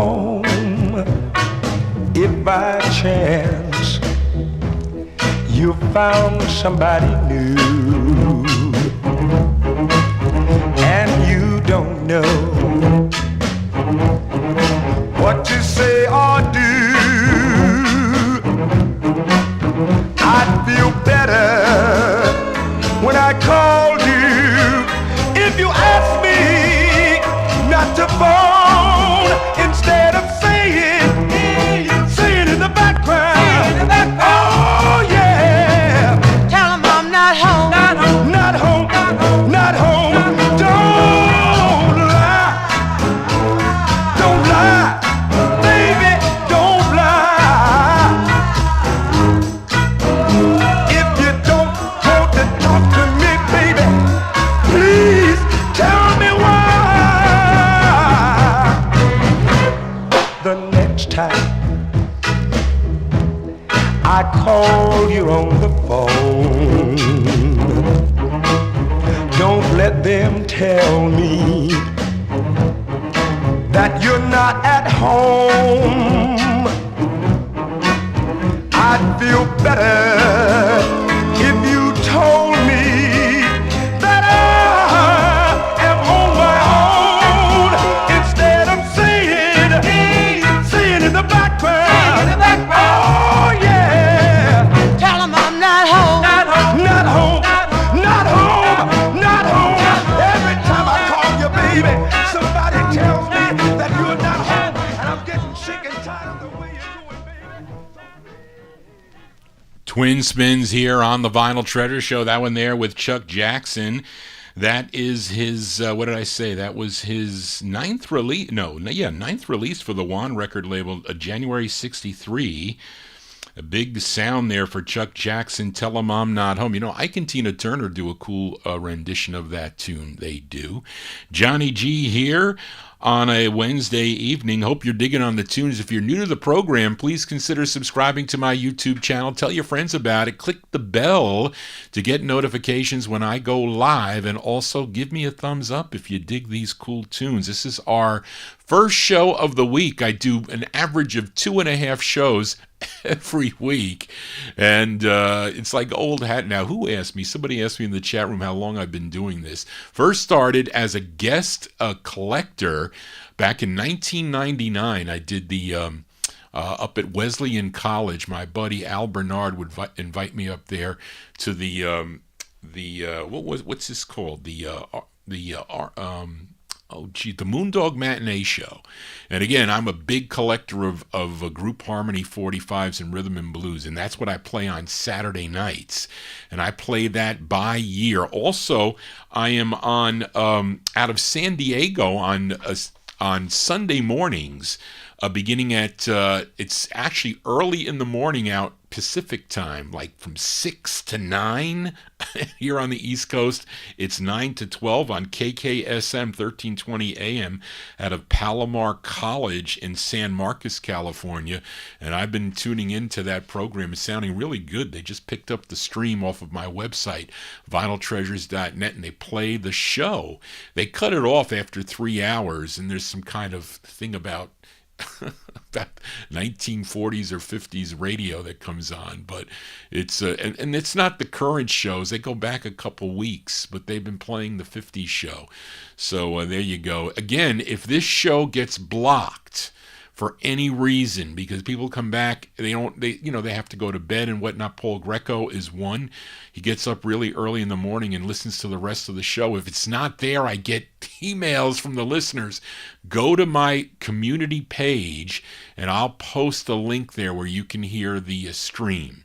So I'll post a direct link so you can hear the MP3. Listen, it's not the same as the visual, which is pretty cool. I know a lot of you watchers out there like to see the visual of the records, but let us continue here. Let's go to the Bronx, New York now with this singer.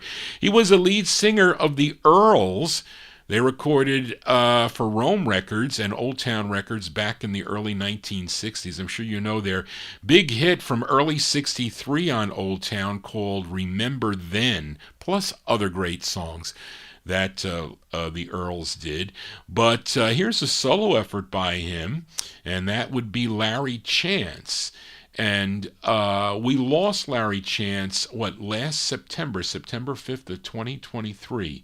And I saw him, Barbara and I saw him perform with Vito Picone and the Elegants, one of the last shows of the Westchester Evening Dinner Theater there. It was good to see them. And he sang all his songs. He did. Vito Picone didn't do all his songs. He only did one song. Listen, you're talking about performers, singing in their 80s. It's not that easy to do. But this is a solo effort for Larry Chance. This is on High Weiss's Barry label. This is arranged by Herb Bernstein. We go to May of '64. For Larry Chance on Barry Records, it's called Promise Her Anything, Larry Chance. Give her love, give her love. You think that you're the boy who stole her heart away, but you must show your love if you want her to stay. You promised her the stars and the moon above. Promise her anything, but give her love. Give her love. There will be other guys that she may meet. They'll tell her many things to sweep her off her feet. But if you wanna be the one she's dreaming of, promise her anything, but give her love. Give her love.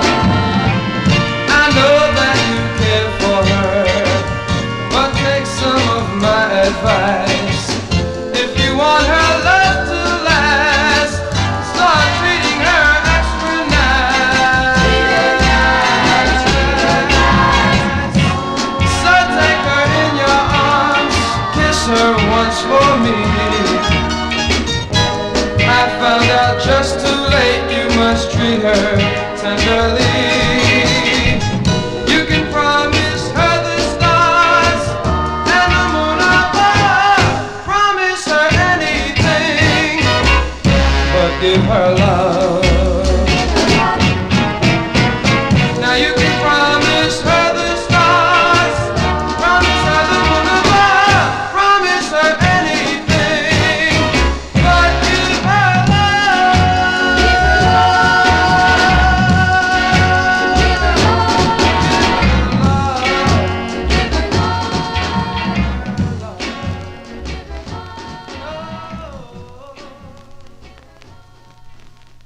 That's the late Larry Chance there, solo effort by him from May '64. It's on the Barry record label out of New York City. Promise Her Anything. I don't know about that, but let us continue here. And this next 45, not easy to find. You can actually mess up and miss this if you have the wrong side up. I showed you the flip side of this. It's by Bob Wayne, the Bob Wayne Five, and a song called Man of La Mancha. It's from the musical play. So be careful if you see that gallant 45 with that side up, because it's this side that is the in-demand record. The lead singer on this gal, she's originally from Sarasota, Florida. She was first a member of a group called the Rag Dolls that recorded for Parkway Records, also for Mala Records, and also a member of a group called Les Girls, which I think recorded for the Laurie record label. Her name is Mickey Harris, and she's here with her group called the Ardons, who were Gene Thomas and Ellie Greenwich. They were the Ardons, and it's a song she wrote, and I'm telling you, it's not easy to find. Zurich sold me this 45, and it was not cheap. From February 1966, Mickey and the Ardons on Gallant Records. It's called Three's a Crowd.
That's February 1966 release there from Mickey and the Ardons. That's Mickey Harris on lead. She also wrote the tune.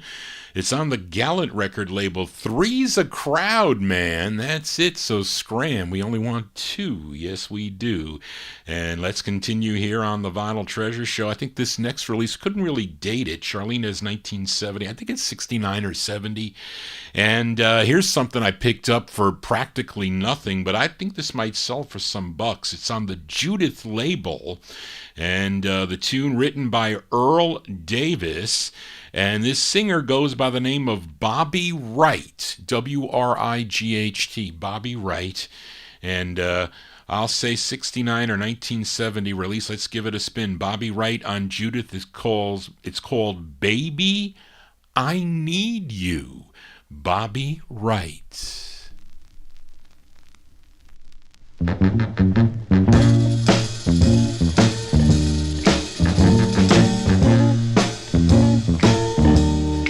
Something you got keep you on my mind. I just wanna be around you the most of the time.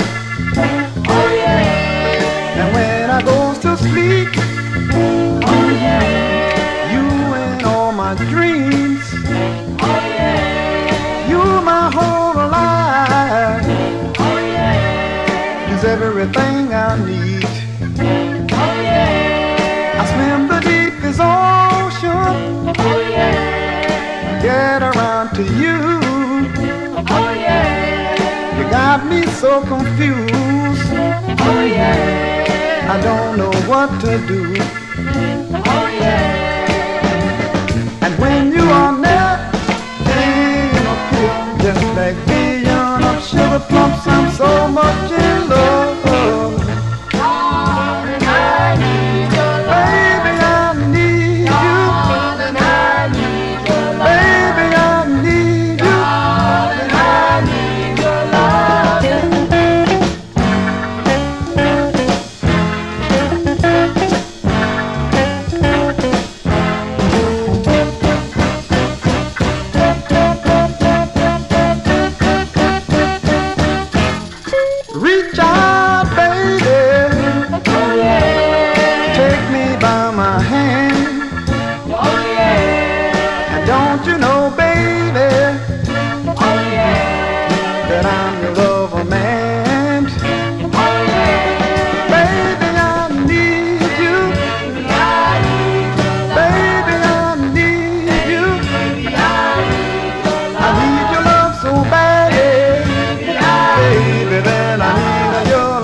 I know I'm probably splitting hairs, but I think that's more like 1969. But anyway, doesn't really make a difference, does it? That's Bobby right there on the Judith, Judith, the Judith label.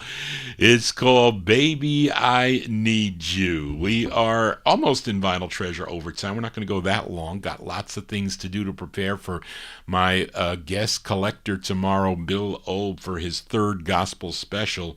But let's fill a request for listener Frank Gingaro as we head to Baltimore, Maryland for this group. They recorded 4 on Baltimore disc jockey Fred Robinson and George Kerr's Rockers, ROC-KERS, Rockers label. It was out of Baltimore, Maryland. This is their second release, written and produced by George Kerr. It's arranged by Horace Ott. When I see those names on the label, it's an automatic purchase for your host, Johnny G. Now, it features Frankie Kennedy on lead, and they recorded as Frankie and the Spindles. Now, this was a number 4 record on WDAS out of Philadelphia, PA, so this is by request for listener Frank Gingaro. We go to September of 1968 for Frankie and the Spindles on the Rocker label. It's called Count to 10, Frankie and the Spindles. 1, 2, 3, 4, 5, 6, 7, 8, 9, 10. 1, 2, 3, 4, 5, 6, 7, 8, 9, 10. You're broken hearted since we have parted, but don't go astray. Please do just as I say. Count to 10. Maybe by then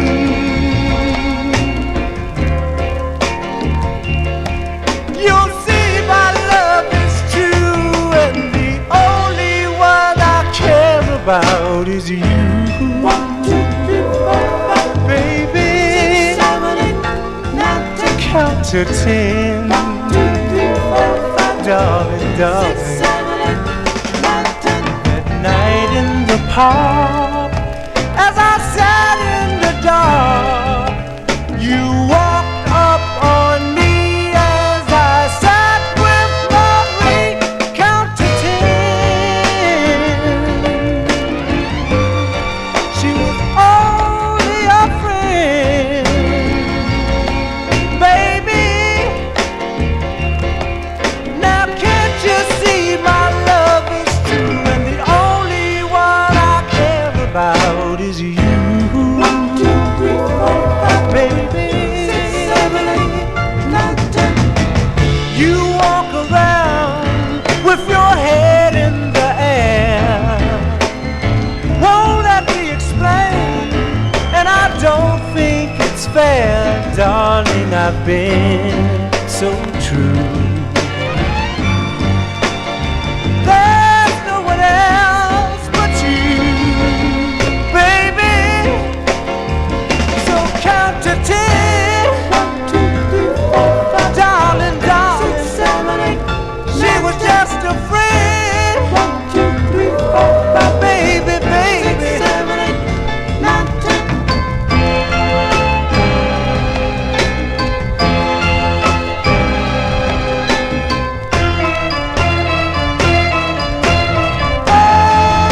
For your information, the whole conversation, baby, was about you, and believe me, that's true. Count to 10. 1, 2, 3, 4, 5, darling, 6, 7, 8, 9. Count to 10. 1, 2, 3, 4, 5, baby, baby. 6, 7, 8, 9, 10.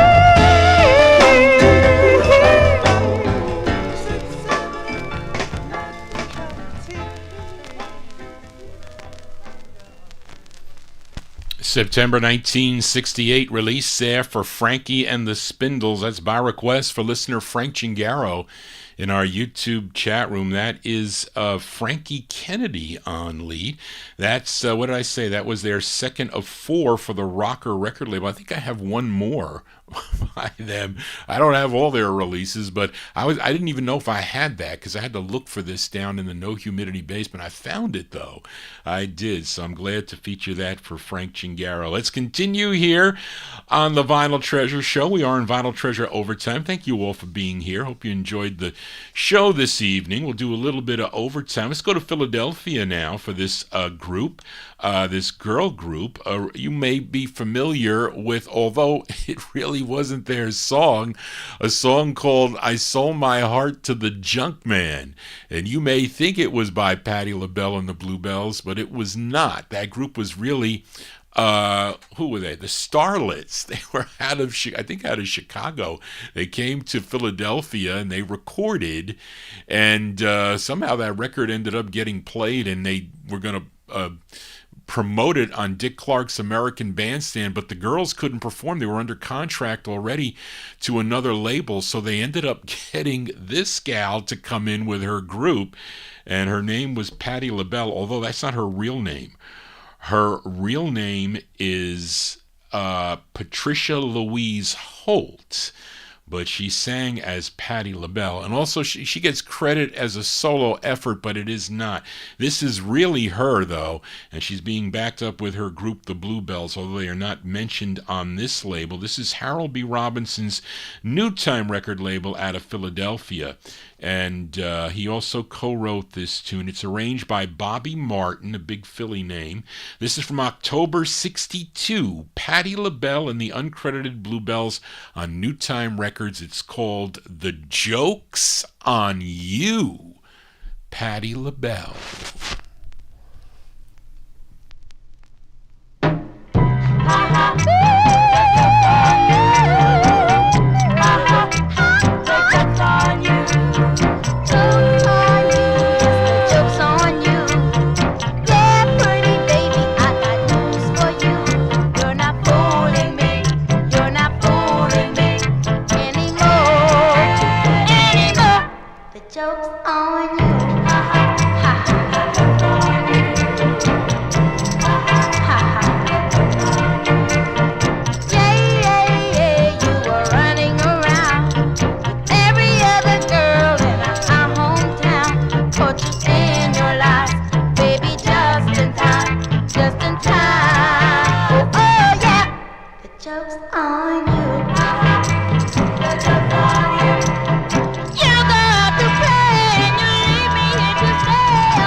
That's early Patti LaBelle and the Uncredited Bluebells there from October 1962. It's on New Time Records out of Philadelphia.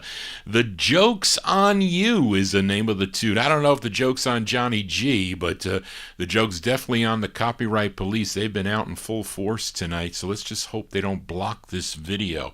I don't care about my 10,000 listeners in Russia, but I do care about the listeners. We're my biggest audience in the United States. I think about 59 to 60% of my audience is here in the U.S. Then comes, I think it's Canada and then the UK. And then there's a couple other countries that tune into the program here, either live or on the archive, that is for sure. But let's continue here for this next singer from I don't know if it's Atlanta, but it's out of Georgia. He was the founder and leader of James Brown's vocal group, the famous Flames, and he had a number of solo releases on his own and some R&B hits too, like We Are in Love back in 1965, which is this record, Charlene. I didn't rewrite this, okay? So it's this record that I'm playing on Smash. I should have said I Need Help. You see, I'm reading this on the fly. I only was able to rewrite around 30 of them or so. But Charlene does an excellent job with really not really having a full history of all this, but she does a great job and she helps me immensely. So anyway, but I'm playing this release on the Smash label. It's his fourth of 8 for Smash Records, a song he co-wrote. Of course, it's produced by James Brown Production. This charted number 120 on the Billboard Bubbling Under chart, number 14 on the R&B chart, and big number 7 record on WWIN in Baltimore, Maryland. Let's go to January 65 for Bobby Bird on Smash. It's called We Are in Love.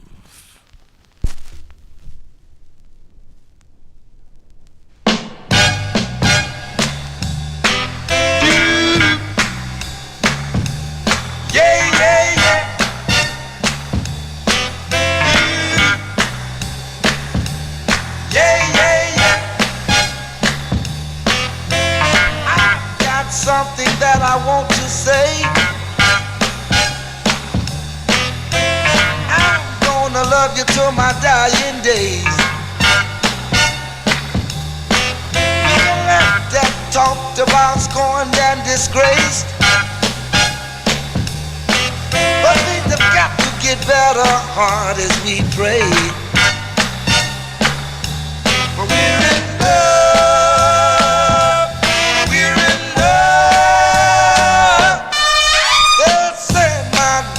That you found another man. I know you've been out of making wedding plans. I don't care what the people might say. I'm gonna love you any old way. But we're in love.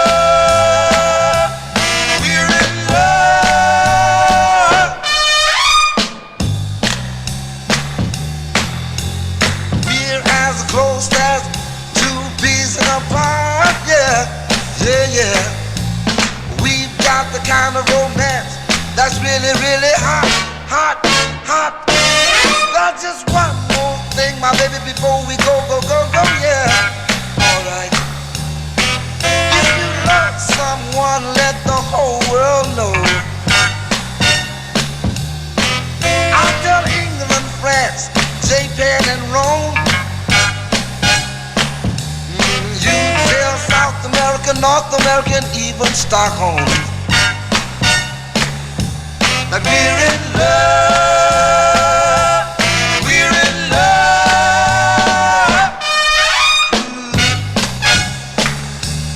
Yeah.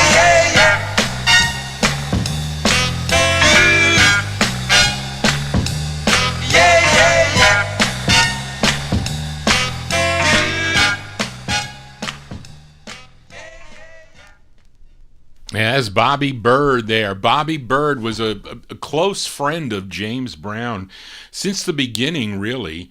And there he is with a solo effort, actually produced by James Brown. That was on the Smash record label, his 4th of 8 from January 65. We Are in Love is the name of the tune. Let's go for a couple more records here before we sign off here on the Vinyl Treasure Show. And up next, this girl group out of Detroit, and they were probably the most commercially successful of all the Motown acts. They had 12, well, at least to a certain point. So maybe this article that I had this information on, maybe it's kind of a little bit outdated because we're talking so many years later, but at one time they had 12 number 1 singles on the Billboard Hot 100, many written by the team of Holland Dozier Holland.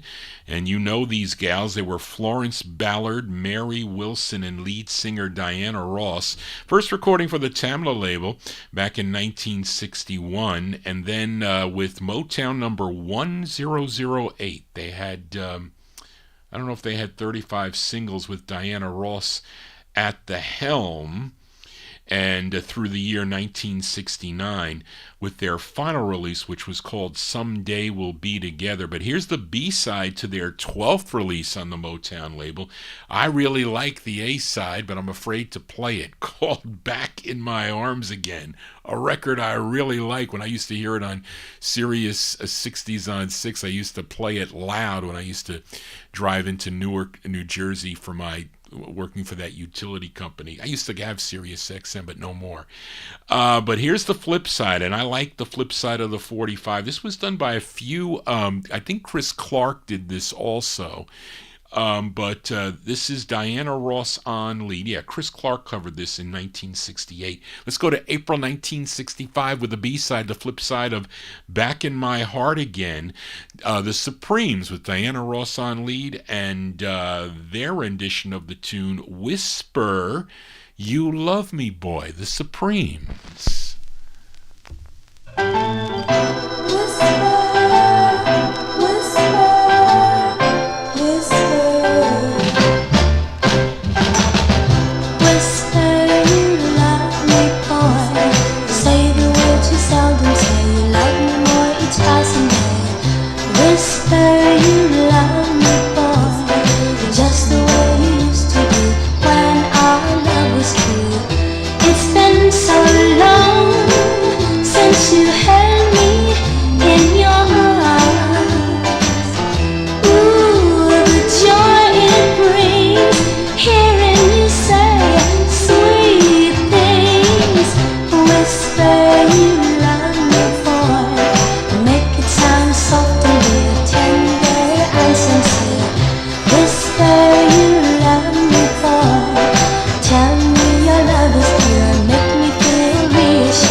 B-sides here on the Vinyl Treasure Show. That's the sound of Diana Ross and the Supremes, April 1965. That's the flip side of Back in My Arms Again, Whisper You Love Me Boy, on Berry Gordy Jr.'s Motown record label. I'm Johnny G. I'm your host here for our Soul Get-Together. Wednesday evenings beginning at 9 p.m. Eastern Time till midnight. We are in Vinyl Treasure Overtime. This is the first of 3 shows I do. I'm doing a show tomorrow with a special guest host, Bill Old. Will be here with his gospel special. So if you're into gospel music, tune in tomorrow. It's from the 50s to the 60s and to the 70s. That'll be tomorrow afternoon beginning at 2 p.m. till 5. Bill Old will be my in-studio guest with his 3rd gospel special. If you're new to the program, please consider subscribing to my YouTube channel. Tell your friends about it. And I feature soul music on Wednesday evenings. And going to do a few more here before we sign off here. And let's go to this group originally from Canton, Ohio. They signed with Sid Nathan's King record label, had 2 releases as the Mascots originally. But in 1961, they would change changed their name to the OJs. They would sign with H.B. Barnum's Little record label in 1963, and they would have, 2 releases on his Little Star record label. Then in February of 63, this release, this came out on Little Star Records initially, would get picked up by Imperial Records, and that's how I have it. This would become their first release on the Imperial record label. That's how I own it. This is early OJs. Yes, it features Eddie Levert on lead. Let's go to April of 1963 for the OJs on Imperial Records. It's called How Does It Feel?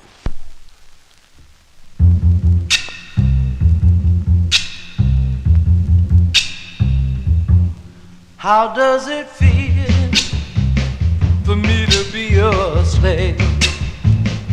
My mind is reeling like a sea of waves. Tell me, baby,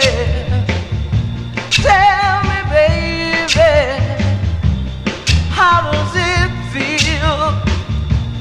How does it feel to have someone born in chains, born in chains?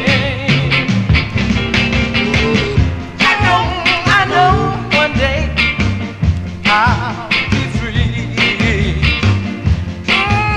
Baby, there'll be no chains on me. And then, baby, tell me pretty baby, then, baby, tell me pretty baby, how does it feel? How does it feel to have someone born in chains, born in chains? I know one day it'll be over. And yes, I'll discover. Going to discover. Oh, wait, take it easy. Out of my mind till the end. Clap your whip. Oh, now, baby, pull out my heart or rule your kingdom, baby. But one day I'm gonna have to tear it apart.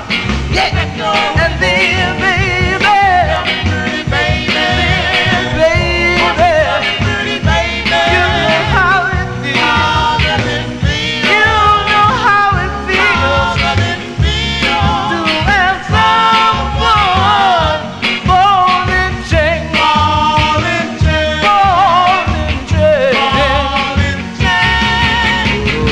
I know, pretty baby. Oh, yeah. Come on, baby. I don't love you no more. I'm with you. I got to buy a straight. I'm gonna let you down. Oh, baby. I got to know, baby. Baby.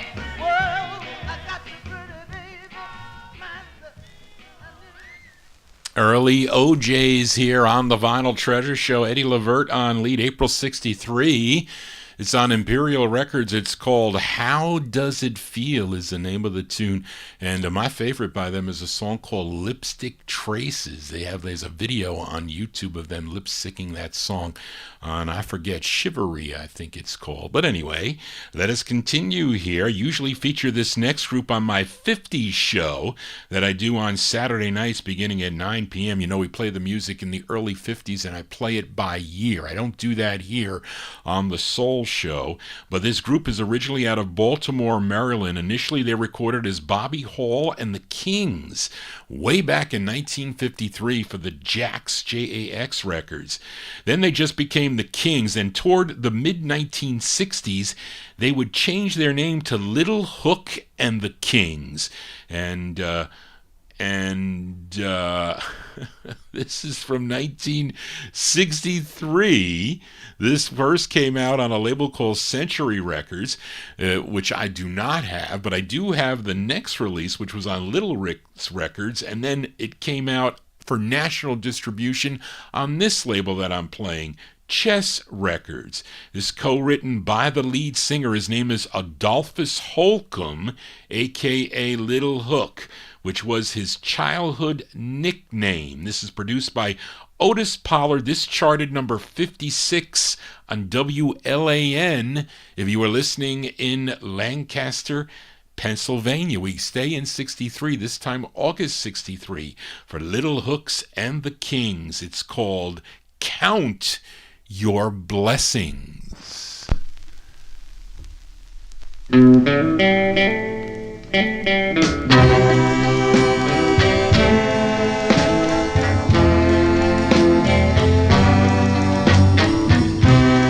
Count your blessing before you walk out that door. Count your blessings because you never had so much before. And try to see, and try to see I love you.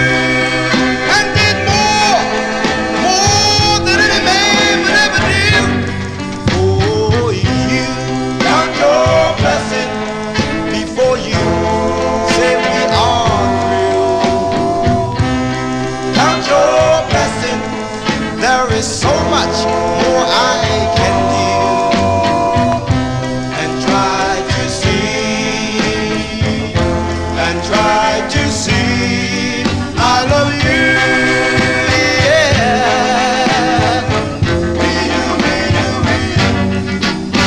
I came to you when you were lonely.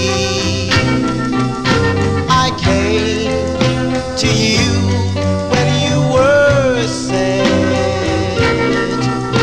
I changed your door this and I told all your troubles away.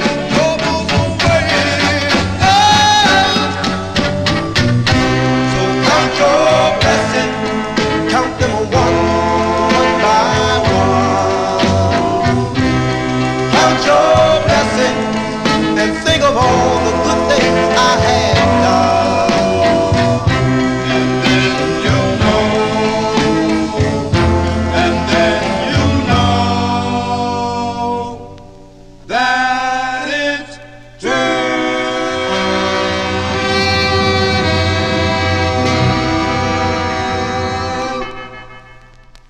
Yeah, people need to really count their blessings. I mean, really they do. Sometimes we need to be really thankful for all the things that we have in our life. But anyway, there you go. That's a cool tune. Always liked that song from August 1963, Little Hooks and the Kings. That's Adolphus Holcomb on lead. It's on Leonard Chess's Chess Records out of Chicago. It's called Count Your Blessings. 2 more 45s to go before we sign off here on the Vinyl Treasure Show. We're streaming live also on Oldies and More Radio, so you can check it out at oldiesandmore.com. If you don't like the visual, I don't know why you would not, but let's go. 2 more to go, and here's a girl group sound. I have no info on these gals, but this is on the Coral label, and a tune written by Benny Hall Jr. It's produced by Gregory Carroll, arranged by Joe Renee. As we go to May of 1964 for these gals, called the Honeybirds. There you go. We heard the Honeybees earlier. These are the Honeybirds on the Coral label. It's called Who You Gonna Run To, the Honeybirds. You went away from my arms to another girl, a girl who you thought had many charms. Now tell me who you gonna run to, who you gonna run on you, who you gonna run to, yeah, baby, who you gonna run to, when nothing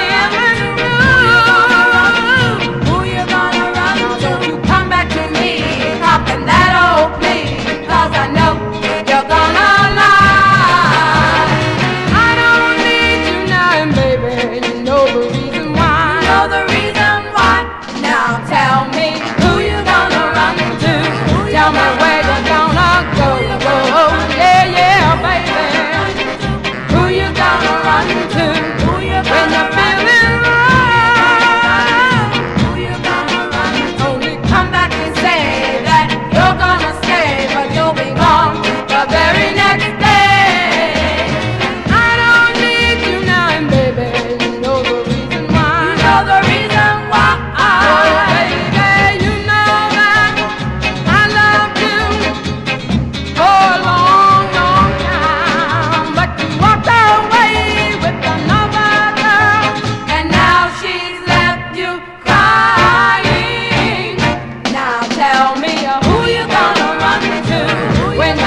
you go, from May 1964. They're the sound of the Honeybirds. The Honeybirds on the Coral record label. Song entitled Who You Gonna Run To? You're gonna run to your DJ, Johnny G. That's gonna do it for the Vinyl Treasure Show. I want to thank you for joining Johnny G on my All 60s edition here. It's every Wednesday from 9 to midnight. We did a half hour of overtime here, so I hope you enjoyed the show this evening. Again, if you're new to the program, please consider subscribing to my YouTube channel and tell your friends about the program if they're into old school soul. Actually, I don't call it that. When I talk to my younger collectors, or when I used to work for Sony Music, they used to tell me, Johnny G, you're listening to old school music. I said, well, that's the best kind of music, I have to say. We even go older on Saturday nights. I start from the early 1950s and we progress through to the early 60s, but it's all a rhythm and blues vocal group harmony. So if you like that, you can tune in on Saturday night. Tell your parents about it. Those of you, I have many that are young listeners that their parents grew up with this music, and even people older than that, of course, that are fans of the music and collectors of the music. I am a collector, have always been. I just kind of evolved into an amateur disc jockey. I am far from a professional, only an amateur. But I thank everyone for being here tonight and for all your contributions and all the emails I receive daily from the listeners. Again, if you have a request, you can contact me with a request or anything. It's vinyltreasures@aol.com. And if you make a request, if it fits the format of the show, I'll play it. If it doesn't, I won't. So I have to like it to play it, or maybe in my collection. But I have records that I don't like that are in my collection because I'm a completist. But again, thank you all for being here. I'll be back tomorrow afternoon at 2 p.m.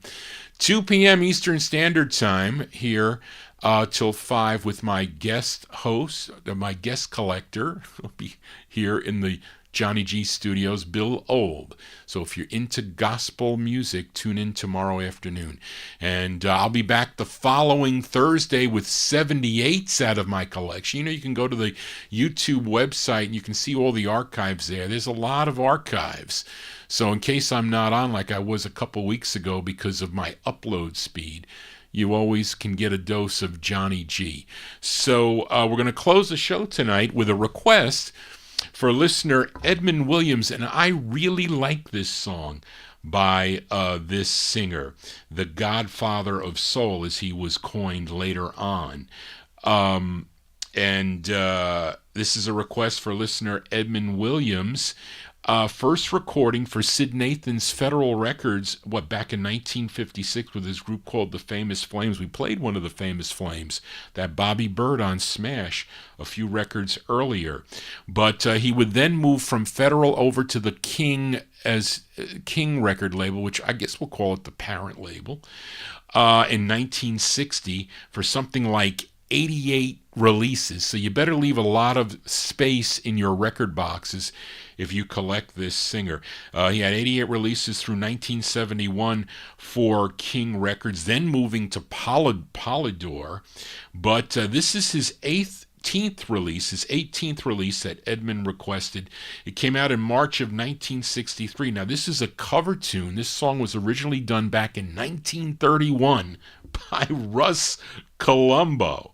But this version charted number 18 on Billboard, number 6 on the R&B chart, and number 2 on WPEP out of Pittsburgh, Pennsylvania. Our closer tonight is by James Brown and the Famous Flames on King, with his rendition of the tune Prisoner of Love. This is for Edmund. So thank you all for being here.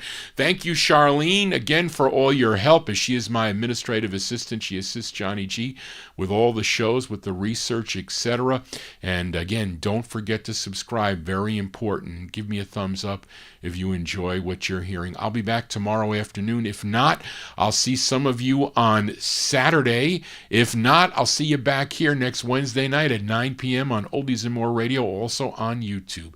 Just want to say, everybody, so long, James Brown.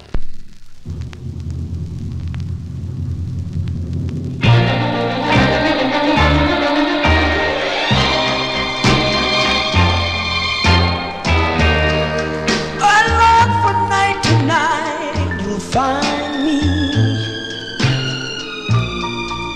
too weak to break those chains that bind me. I need no shackles to remind me I'm just a prisoner. Don't let me be a prisoner. From one command I stand and wait now. From one's the master of mine, fade now. I can't escape, for it's too late now. I'm just a prisoner. Don't let me be a prisoner. What's the good of my caring if someone's sharing those arms, but not with me? Although she has another, and I can't have another, for I